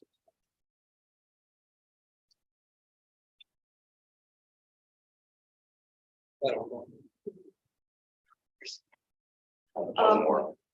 Like, Go ahead, Chris. I didn't see you jump up. We'll give everybody a chance to talk first. Well, as part of that finance committee, I feel like I should communicate the trust that I have in the administration as far as putting these numbers together. While it may not be ideal, they've tried to work every angle to get us back to a little bit better staffing level that we feel comfortable with as a finance committee. And being able to still meet the needs of the students. There will be some probably growing pains, but like Dan said, we're really hoping that, if we can have everything in place, that if we do grow, we can expand some services. But just reiterating what Dan said, just remember that we've still built that assumption into the budget. That, you know, if, as Dan talked about before, is if the bill goes to the governor and he vetoes it all. That's 220,000 that we have assumed into our budget right now. So that would take our unrestricted carryover to $500,000 if we're at 720, 730. Some of your amounts would be wrong, but there'd be less. There'd be less. There'd be less. Significant Significant impact. And so I just want to make sure that, you know, keep advocating, just like Jenna said, to those legislators so that we can really make them, you know, understand that we can't operate our schools without some sort of increase to the BSA. But I am confident in the work that the administration has done to put this budget together and to increase in some regards some staffing levels so we can continue services. Absolutely. Anyone else? Yep. I remember you. Just giving everybody a chance. Go ahead. Okay. Dan, I was going over the Anderson structure here, and I wanted to confirm some stuff on here. One of the positions is a full-time maintenance staff on site. Do we currently have that now here? Currently, we're part-time. Okay. It had been split, it had been full-time. And then it was full-time split between two different people. And now it's left with just one person working about maybe 2/3 of full position. And we'd like a full-time position. And so our goal would be to look, and we've tried to recruit this year for part-time to backfill that other piece, but weren't able to do it. So we want to try to do that again next year, is bring our service back. Are we making it on 2/3? 2/3 as of how much during the week? How much time do we have maintenance here on during the week? You know, it's in between 20 and 30 hours. 20 and 30 hours a week. Okay. The reason why I'm just trying to balance this in my head right now with a student to staff ratio, you know, on site. We currently, you know, I'm watching how it is. We currently have 18 students on site here on Anderson. We're going to be dropping a teacher off, right? Correct. So we're down to 2 teachers. It's showing 1 TA on there and 1/2 a TA, you know, to try and get through K through 12. And I'm just looking at it as a justifiable reason in our heads if we're running on a part-time maintenance. Should we put it back into another TA so that they have the support that they need?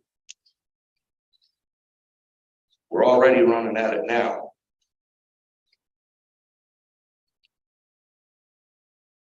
But barely.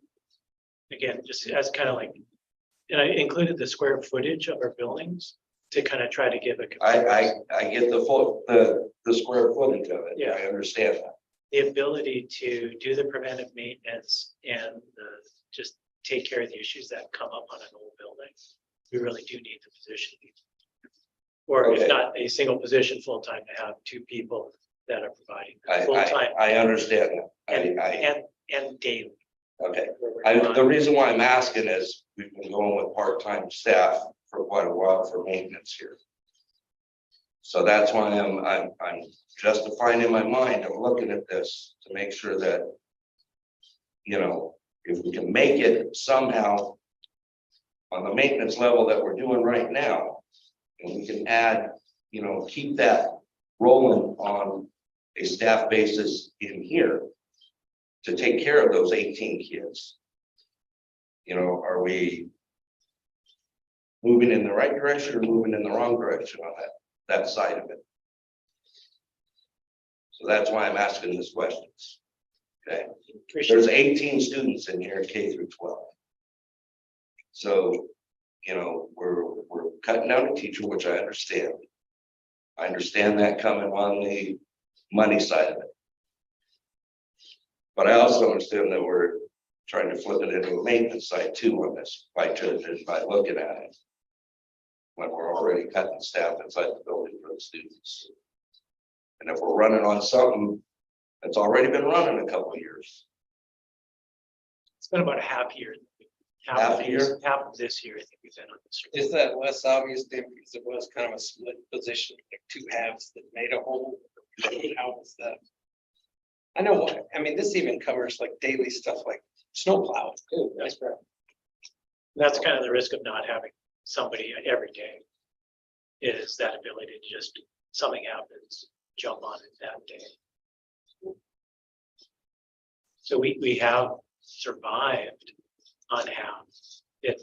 At all time, it had been our goal to be fully staffed. But I do appreciate your clarification and your wonder. At this point, I leave that to the board in your discussions or deliberations. Thank you, Jim.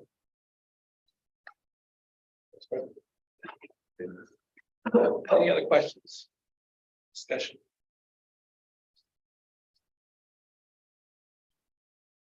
Mostly Dawn. Go ahead, Dawn. Thanks. I'm in support of us passing this and partly because of something that Kristen said as well is that we are this is gonna have to be right sized in the next 6 months, but we do need to pass a budget.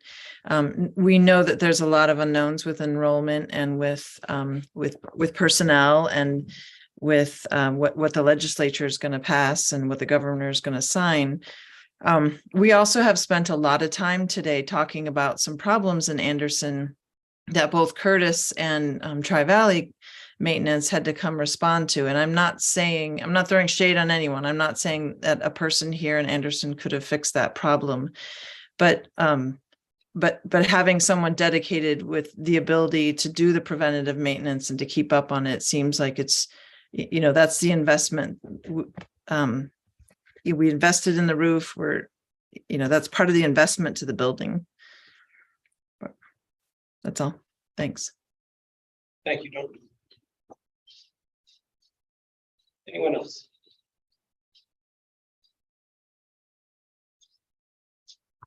I think we're ready for a vote then, Connie. If you could do a roll call vote, please. Brett Oakley, Yes. Krista Shreve, Yes. John Adams, Yes. Lauren Bruns, Yes. Brian Jutzak, Yes. Salix Bornay, Yes. Kristen Randall, Yes. Jenna Ham, Yes. James Tench. Yes, motion passes unanimously. Under business item 9B, the 2023-2024 school calendar. Brett, could you lead us on a motion on this, please? Sure. I move to adopt the second reading of the SY 2023-2024 school calendar as presented and advance it to the third reading at the next board meeting. Thank you, Salix.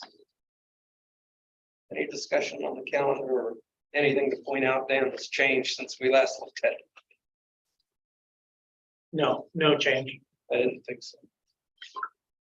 Any discussion amongst the board? All right. We will do a roll call vote. Lauren Bruns, Yes. Jenna Ham,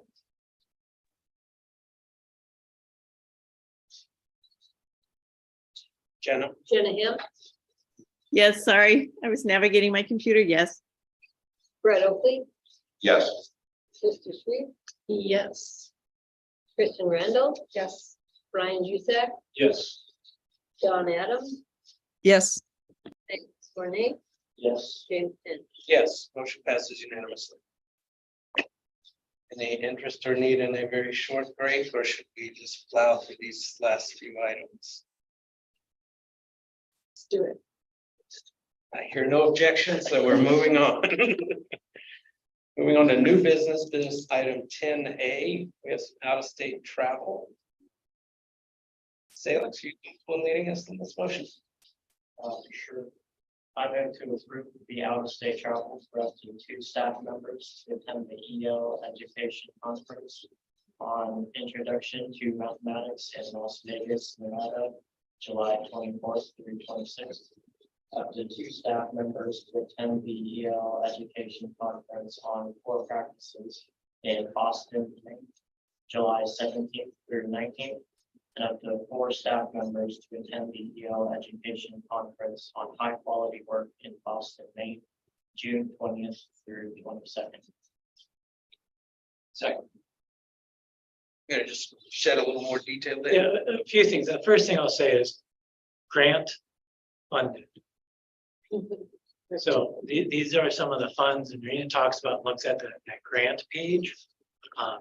I'm remembering that the numbers, right? A large portion of this is going to come from our Title II grant from the federal government that is focused on professional development. Like, we were not to spend it on professional development, it would not be spent. It's not something that we could really shift into a different area and then build that up into operating costs. It can't offset something. We also have at least 2 of those positions are actually being funded by the state of Alaska through a program that we're participating in to reinvigorate our internal program to respond to intervention when students need academic interventions. We're participating in a program the state's simply sponsoring some of the summer workshops that team's doing. And so 2 of the members are doing that. And then there's also some funds that we're directing from our statewide literacy development grant. That's really been supportive of a lot of this work that we've been doing to get better at how we teach our students. Because again, even at like kind of that time of real tight budget, if we don't try to make sure that the experience in the classroom is as good as it can be, keeping it open doesn't serve us. We need the highest quality educators, therefore we need to be helping them become as best as they can be and always helping them strive better. So I do urge you to pass this. Please understand that this will be using grant funds and not becoming operating funds that we could shift and help offset just general staff costs. Thank you, Dan. Questions, Dan?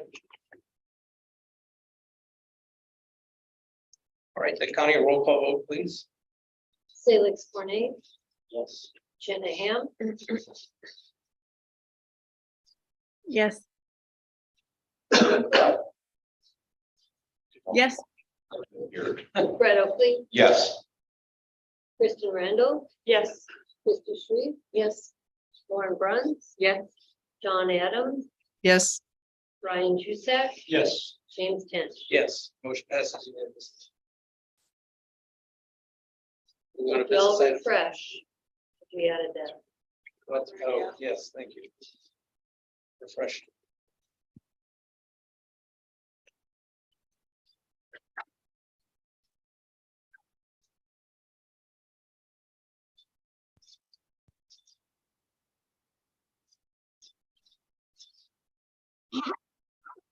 All right, moving on to business item 10B. Lauren, could you lead us in this, please? I move to approve the certified hire of Alexa Calkin as a teacher for the Denali Borough School District for the 2023-2024 school year. Second. Anything else to add on this? Dan, you've already talked about it a little bit. Yeah, you heard me speak, but I'll just reinforce, very good educator. Lots of experience teaching at Indiana. Lots of great kind of educational experience. When we talk about the master's in reading that she received, also the fact that she's certified in science, mathematics, and German. She kind of laughed that she was certified in German, but she is certified in German. And then we reminded her that she doesn't have to teach German because Uber worked. She was very relaxed about that. She then kind of calmed down. Also just very strong letters of reference. And then when I called and spoke to her current principal and previous principal, really glowing references from them. And people, again, that I've worked with who I trust when they say things like that. It was really good. I also just want to let you know that I've also had a conversation with our superintendent, Pat Manning, just kind of making sure like he's okay with us hiring another good teacher from Indiana. Coaching. Not Well, I mean, I don't go to their in-services and interview people, but you know, if they're interested in coming and we have a position, I'm interested in hiring them. And in terms of just sharing that I did speak with Superintendent Manning, just to kind of try to make sure that we're trying to keep that relationship positive as well. We don't want them to start like lying to us in references and sending us the ones they want to get rid of. Thank you, Dan. Any questions? Roll call vote, please. Kristen Randall, Yes. Jenna Han, Yes. Fred Oakley, Yes. Sam Stone, Yes. Ryan Jusak, Yes. Lauren Bruns, Yeah. Christy Shreve, Yes. John Adams, Yes. and Yes, motion passes unanimous. This is item 10C, the Boardsmanship Academy. Christie, could you lead us in this, please? I would love to. Oh, Yep, that's right. this It's is actually, discussion, it is a so- discussion, but thank you. I'm sorry. Oh, It's not an I'm actual motion. That was so. Me might know who's gonna go. Thank you first. Go ahead. Or ourselves. I don't know how many of you have looked at the topics. For this.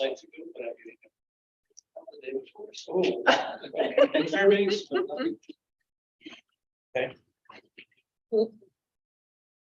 Is this for anyone that's on the board, or is this more experienced people that go with this, or? You can look over the topics, Christie, but anybody that feels that it could be valuable, you're certainly welcome. We usually send 1 or 2 members to these type of trainings, so it's not a huge cost, expense. But you all can think about it and get back to. It's nice that it's just weekend. Yeah, it is. Yeah. You don't have to take vacation. it's only about 2 weeks away, so I'll need to know really soon if you're interested. When would you like to hear? Tomorrow. Tomorrow. Fine to say. Monday.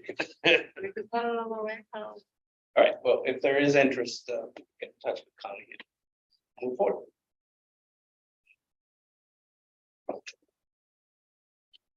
With that, finish this new business, we'll move on to public comment, non-agenda items. George, I believe we had you sign up again. Yes. My name is George Haskins, and I was talking with Dan Polta, part of it on the water system here, but the main thrust I want to talk about now. Yeah, you look into the crafts, what they have out there, and so I went, checked out a couple of them, and so I stopped by the operating engineers and checked up in their apprenticeship program, and I got contacts. And so basically, if we start an apprenticeship program with an organized labor, and the child or the person gets chosen, they're going to have to put their effort in it, but they're going to get from about a year's schooling to up to well, if you're going to be a sheet metal, you're going to have 5 years of schooling, and it usually takes you anywhere from 4 to 6, maybe a little longer to break out. When I mean break out, that's when you get to full pay. Like the Teamsters, after you get through your schooling and you are driving a truck now or whatever you're trying to do, surveyor, and they have other crafts too. Then every 1,000 hours, you'll go through a review and then you'll get a pay stub. And what makes me hard to talking in these meetings, we don't have the people out that are dealing with the students. And right now I would really like to, I have no idea what Stephanie Stickle has, as in charge, a department counselor, and she's for all 3 schools. But how many people are coming 18? What are their interests? Are they all going to go to college, or are they looking at crafts, or are they going to look what is they're going to looking at? Because right now, like you've been talking about the Denali preschool, 3 years ago, you would have never got those grants that those girls pulled in. They probably pulled in close to 300,000 to 400,000. in 1 foot a year. And that is here today and it won't be here tomorrow. And that's a good, right now there is money because we have the federal, stimulus bill coming up, there's buku work coming up in road construction and stuff, and trying to get our infrastructure in this state, along with the other 50 states in shape. And and there's a lot of things are hinging on this, both, from all sides, GBA, down to, if we're gonna have Fort Knox haul coal off, from the road coming from the border, that road that has bridges 40 years old, and they're, some of those bridges are gonna get worked on this year. When you're looking at the jobs, that one is up this year. I was having breakfast this morning with a bunch of retirees in Fairbanks, and they're both come out of the crafts union, pretty well all of them. They're talking about their sons and daughters that are coming out their first year in apprenticeship jobs. One of them is, his daughter is going to work for Great Northwest to be up on the Hall Road, crushing all summer, working on a crushing plant. Thank you, George. It's good. And then, are you done? And need to be, unfortunately, but I would love for you to follow up with me directly afterward. I'd love to hear more from you, George, and you're welcome to talk with the superintendent. Thank you. Thank you. Thank you, George.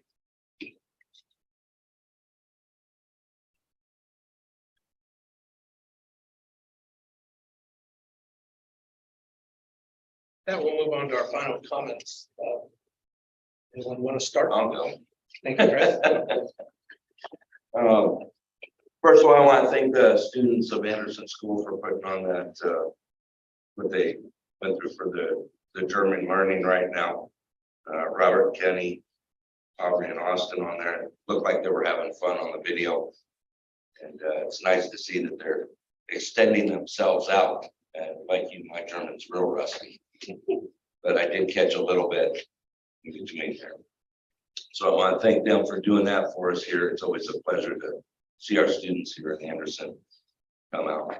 I also want to thank Miss Kay. I know she's probably stepped out already, but she always takes care of us here at the school when we do our schoolwork.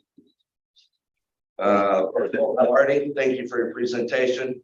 Appreciate your service here. And that I'll go ahead and send it to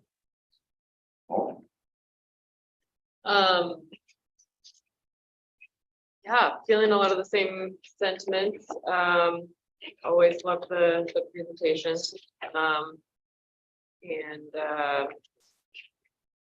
Feeling, I've been saying it, but I am feeling a little more hopeful as we look at numbers. I really like that we're trying to put some staff back online. That we're, it's definitely feeling a little devastated before, I just think the work that has gone into these budgets and planning and whatnot is amazing and insurmountable, and the dedication you guys put into that is really wonderful for this community, and all the people doing work with making public comments for legislative lately. I mean, that's hard to go out of your way to do that sometimes, and it's great to see so many people doing that for something that's so important. So, Chrissy.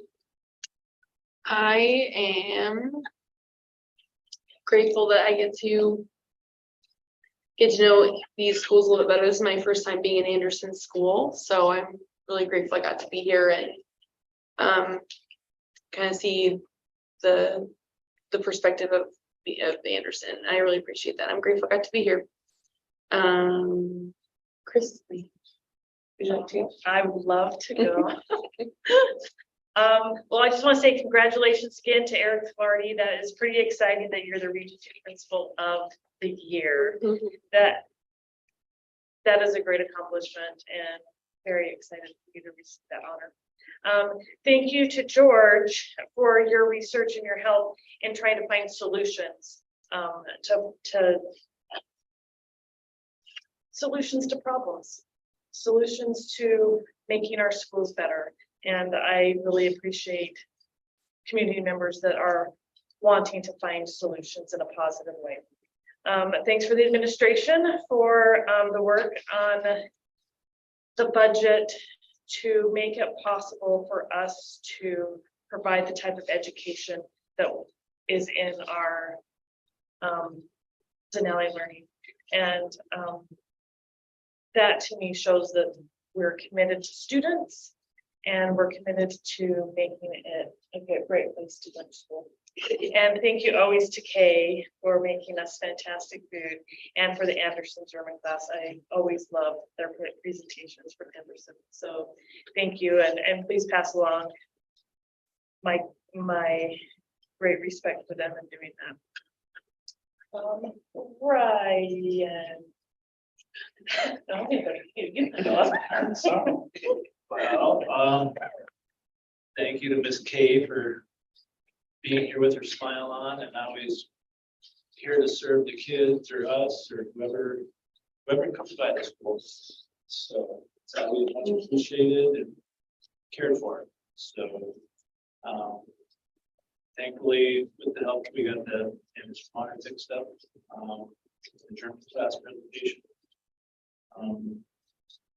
Welcome to Alexa. And thank you to all the board members and staff. This is a team and feel we each do our best to work together and students first. And that's what we've done. Go online, Don. Thanks, Ryan. I'd like to congratulate Eric and also give him a challenge that see if you can be the principal of the year in your next district. I give you 2 years. Okay.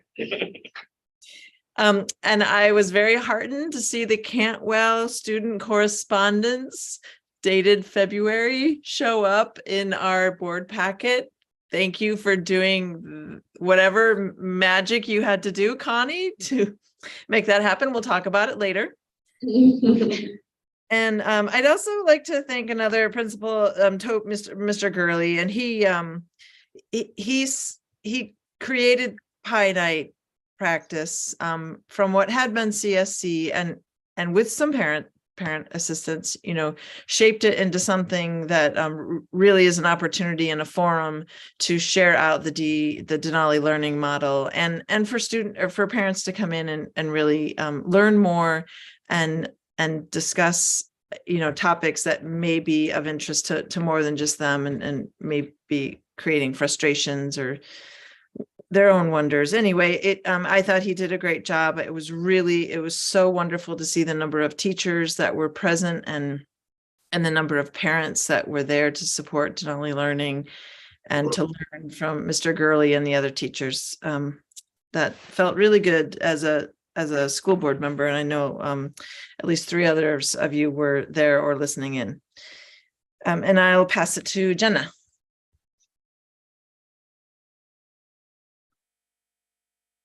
Got it. Thanks, Don. Another congratulations to you, Eric, for your award and thanks for your leadership there at Anderson School. Bravo to the German students. Thank you for sharing your newfound language skills. Learning a new language is hard and often very embarrassing. So kudos, hats off to you for sharing your learning. I appreciate the grant funding for after school CTE or preschool that our administration is chasing the hard times.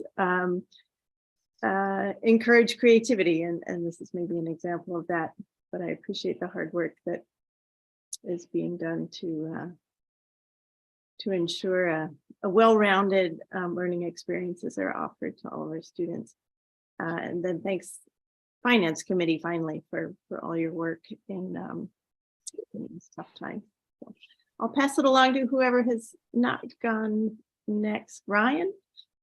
And Salix. Haley. James. So you go ahead. And then Dan and I. Thank you to my fellow board members for all the advocacy that's been shown over the last few months. And that's very much appreciated by everybody. Thank you, Nicky, for showing up and giving us support and information, especially on the advancements. Thank you, Mr. Flaherty, for your ever-present enthusiasm for out of the situation. I thank my granny Kate for, of course. And that. Thanks, Sid. Just a thank you to the board for all your hard work. Definitely, I'll do another shout out for Mr. Filardi. Congratulations. Well, observed. And thank you, George. I do appreciate that information. I mean, these are the kind of things we as a board are looking at in drawing enrollment in here, really giving lots of opportunity outside of classrooms. I do love to get in touch with you. You know, I'd like to hear more information. Dan. Working together to nurture, empower, and inspire today's student to positively shape tomorrow's world. I think about that. Think about that, and I talk about that, and I talk about, you know, how it helps us focus on singular, on her, on him, that child in front of us. But I really think that when we revised the mission statement, start of last school year, we made such an important change, working together. Probably the hardest part of the entire mission statement, working together. Because it's hard to do, and it's hard to do right, perfectly, and properly every single time and in every situation. But it is, I think, so critical for us to be able to actually achieve those goals with our students. In order to nurture, we need to be working together to surround that child. In order to empower them, we need to, again, be working together to give them the strengths, the safety, and the ability to step forward into challenges that we never thought they'd ever face. Come together to help them be inspired to go forth and keep working when those times are hard. Again, coming back to thinking of Robert and Kenny that drove down so often to participate in a basketball team. They were inspired to do that. They saw something and they dedicated themselves to it. And I know it took more than just two kids getting in a vehicle and driving. It took a lot more. It took a lot of people to help make that happen. That's what's happening for all of our kids and all the things that we're doing every single day. We need to remember that in order to do that as best we can, that's all of us working. And we will never do that perfectly. There'll be times when we completely fall on our face. We'll forget people. We'll get scared. We'll kind of shy away from harder conversations instead of leaning into the fact that we will provide a stronger, better future for our kids to build for themselves when we are working together to give them the tools to be. With that, the last thing I'll say is I really hope I'm accurate with what I shared about Eric now. Everyone's congratulating. Now I'm like really worried, but I think I got that right. That, thank you. Thank you, David. And there being no further business, the meeting is adjourned. Thank you all.